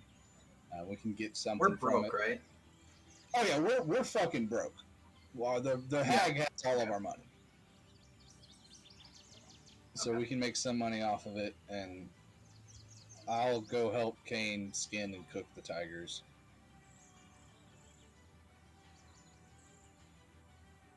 Okay. Whoever's doing the actual skinning, go ahead and roll survival. Let's see the quality of that skin. Sure, you're better than this at skinning than I You am. guys Let want me me to do it? I guess if everyone's gonna play, I guess I'll skin them. I'll skin them, but you're cooking them this time, Reen. It's fine. All right, Reen, why don't you roll me a survival as well? See how shitty you cook. Shit, I rolled an 11. But you're taking your time, so I'm going to give it the advantage. So you do it. You skin fairly well. You leave the legs, like you don't go crazy on the legs. So you're looking for the main body parts itself, and it's decent enough. But it's a sopping wet rug, basically, at the moment. Yeah, I'm gonna lay it out on with the fur side down and the meat part of it up. Okay. Just to try and let that part dry and stuff like that. Sure. Over the course of the evening, as it dries, it absolutely attracts carrion insects. Like flies, maybe in the morning, or maybe a day or two, you might see maggots start to grow, but it'll eat the dead flesh. Nevertheless, that's what's going to happen. It'll also have a slight odor of ass to it as well. Oh yeah, this is going to be a stinky process. Absolutely. As far as fate, you know what? Everyone's bitching and moaning, but you cook up by far the best tasting tiger steaks anyone in this party's ever eaten, minus the seasoning. That's medium rare right there, boys. Actually, inside the home, run me an investigation. Fate. Yes, there are herbs and spices inside, brother. Right, They're scattered. They're scattered all over some the floor. Salt. We're gonna try and find some salt and maybe a little pepper, and just kind of coat these steaks up a little bit, and sear the shit out of them and cook a medium rare. I'm gonna let Fate know he's not gonna want to cook predator meat medium rare. That's gonna have worms in it. You're gonna want it well done. Yeah. Fine. Yeah, you don't want to cook it well done. Be well done. Yeah. Yeah. You can tell Fate eats way too many steaks in his life. I like it. Like, out of character, I love a really good medium rare steak. But since it's predatory or wild game, you want it medium well. Like you want it really well done. Yeah. Fate, I was with you there. Like if we were having a steak in real life and everything, with you there with that medium rare. But if we just killed some tigers, no too many horror stories from people who I like my steak medium rare, where they literally cook wild game medium rare, and it wasn't good. Like in the sense of they got worms. It's like when we eat wild bear and you don't cook, when we eat bear and you don't cook it well enough, and you're shitting out worms. Yeah. You cook it so well done that it starts to char a little bit on all sides. Just scrape off the char, then you're good to go. I'm not trying to shit myself to death in this campaign. I did that enough in Oregon Trail. Fuck Oregon Trail, dysentery and shit. Anyway. Dysentery. Anyway, as you guys start to, you mingle, you got the graves patted down, you got some meat cooking, you got some skins drying out. I have an echo. Whoever has a hot mic, please. You feel the inside of this cabin, although it has two big doors now in it. It seems to be sheltered enough to, break out the weather and allows for a more peaceful sleep. Actually, a sleep that I would say you guys haven't had in a while, over a week. Before bedding down, Kane will move the large dresser that was covering the trapdoor in front of the second hole. The shattered hallway. Sure, you prop it to cover it the best. It's not fully closed, but it's enough that it would count as, let's say, difficult terrain, and you'd have to push it over to get through it properly. Exactly what I was looking for. Absolutely. Grognar would take first. Sure. Who's taking second watch? Reen will take I'll second take watch. second. Okay, so it looks like Reen and Myth are taking second. Who's taking third watch? I'll take third. watch. All right, Asher and I almost called you Grognar Zark. again. All right, that works. So you're not going to get a long rest, Grognar? Nope. Yeah, you're going to take a point of exhaustion, Grognar. That's not a smart move. No, he's taking a nap. That's fine. He doesn't have to take a long rest, but he can still snooze. He'll be fine. Asher, wouldn't it? Make sure you're coordinating your rests with the feeding of the cat. Yeah, that's true. So we just fed it like before. Yeah, let's just say you fed it before bedtime. Yeah. So Will we need to wake up in the middle of the night to feed it again, or can we wait till morning? Would that be safe? Let's say the cat sleeps also, so that's fine. I mean, I'm not So gonna break it down by minute. I'm not gonna have you break a long rest because you got to feed the fucking cat. basically, whenever we have to eat, we have to feed the cat. Well, the cat has to eat every 6 hours potentially, minus the long rest, which is like just say another 2 hours. So you have to compensate for it. So as long as it gets fed 4 times a day, I'm okay with it. Okay. All right, cool. So I'll watch with Asher. I'm sorry, what? I'll watch with Asher. Sorry. Okay, cool. So it was Grognar in first watch, right? Where are you going to be, Grognar? I'm gonna be positioned. I'll just set it. I would kind of just sit where I can see both entrances, kind of leaning against the dresser. Absolutely. Everyone hits the hay. The first watch goes pretty much eventless. What does transpire is those sounds that Reen was discussing before, very faint. But once again, very faint on the wind. That's it for first watch, according to my dice roll. Second watch. Who's on second again? I am. Myth. Myth and Reen, I believe.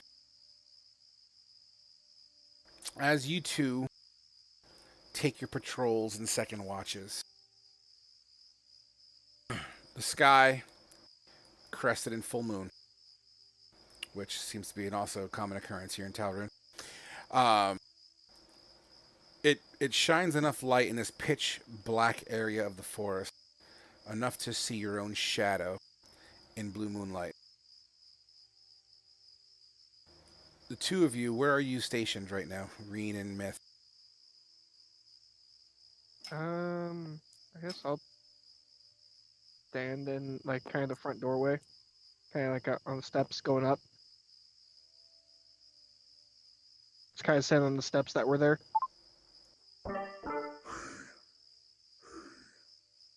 Nope. Oh, Lost yeah. someone. Reen, you there? Oh no, sorry. I was just watching the end of this football game Tom Brady's playing. What was it?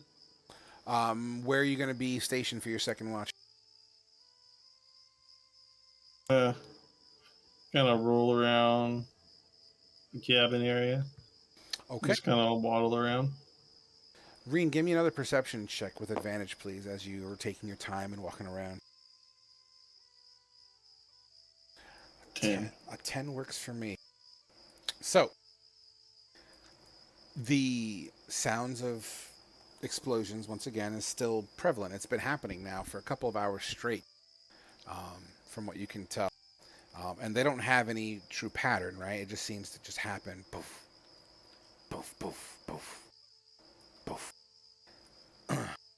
And then you look up at the moon and you see this silhouette kind of cross over the moonlight. And you kind of hear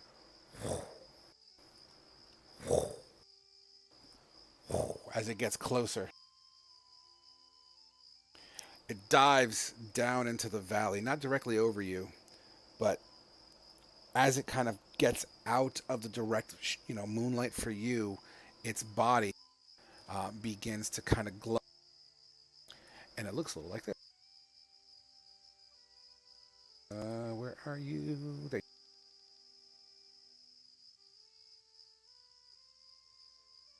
What are we looking at? Roll 20 or Always tabletop simulator. Just 1 second. I gotta find the link. As it seems to be heading north. And then,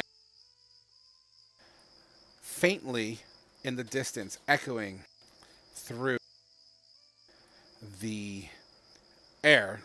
Once again, you could hear this, but it's not extremely loud, so suspend disbelief because what you're about to hear is might sound loud. But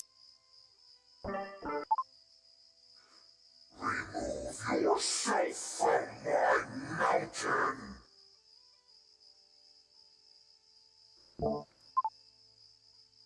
what the hell did I just say?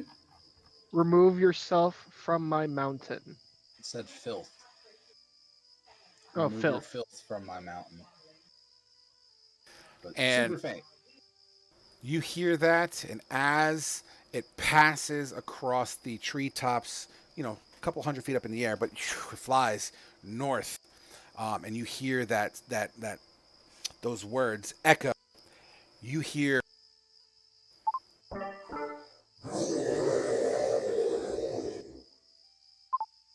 and the sounds of shards of broken glass just echoes through the entire air.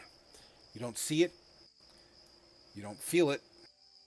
You just hear as if it just blew this massive amount of breath everywhere. And I believe that's where we're going to call it tonight, guys. 5 minutes early. Sorry about that. I'll make up for it next week. Oh, snap. Alrighty then.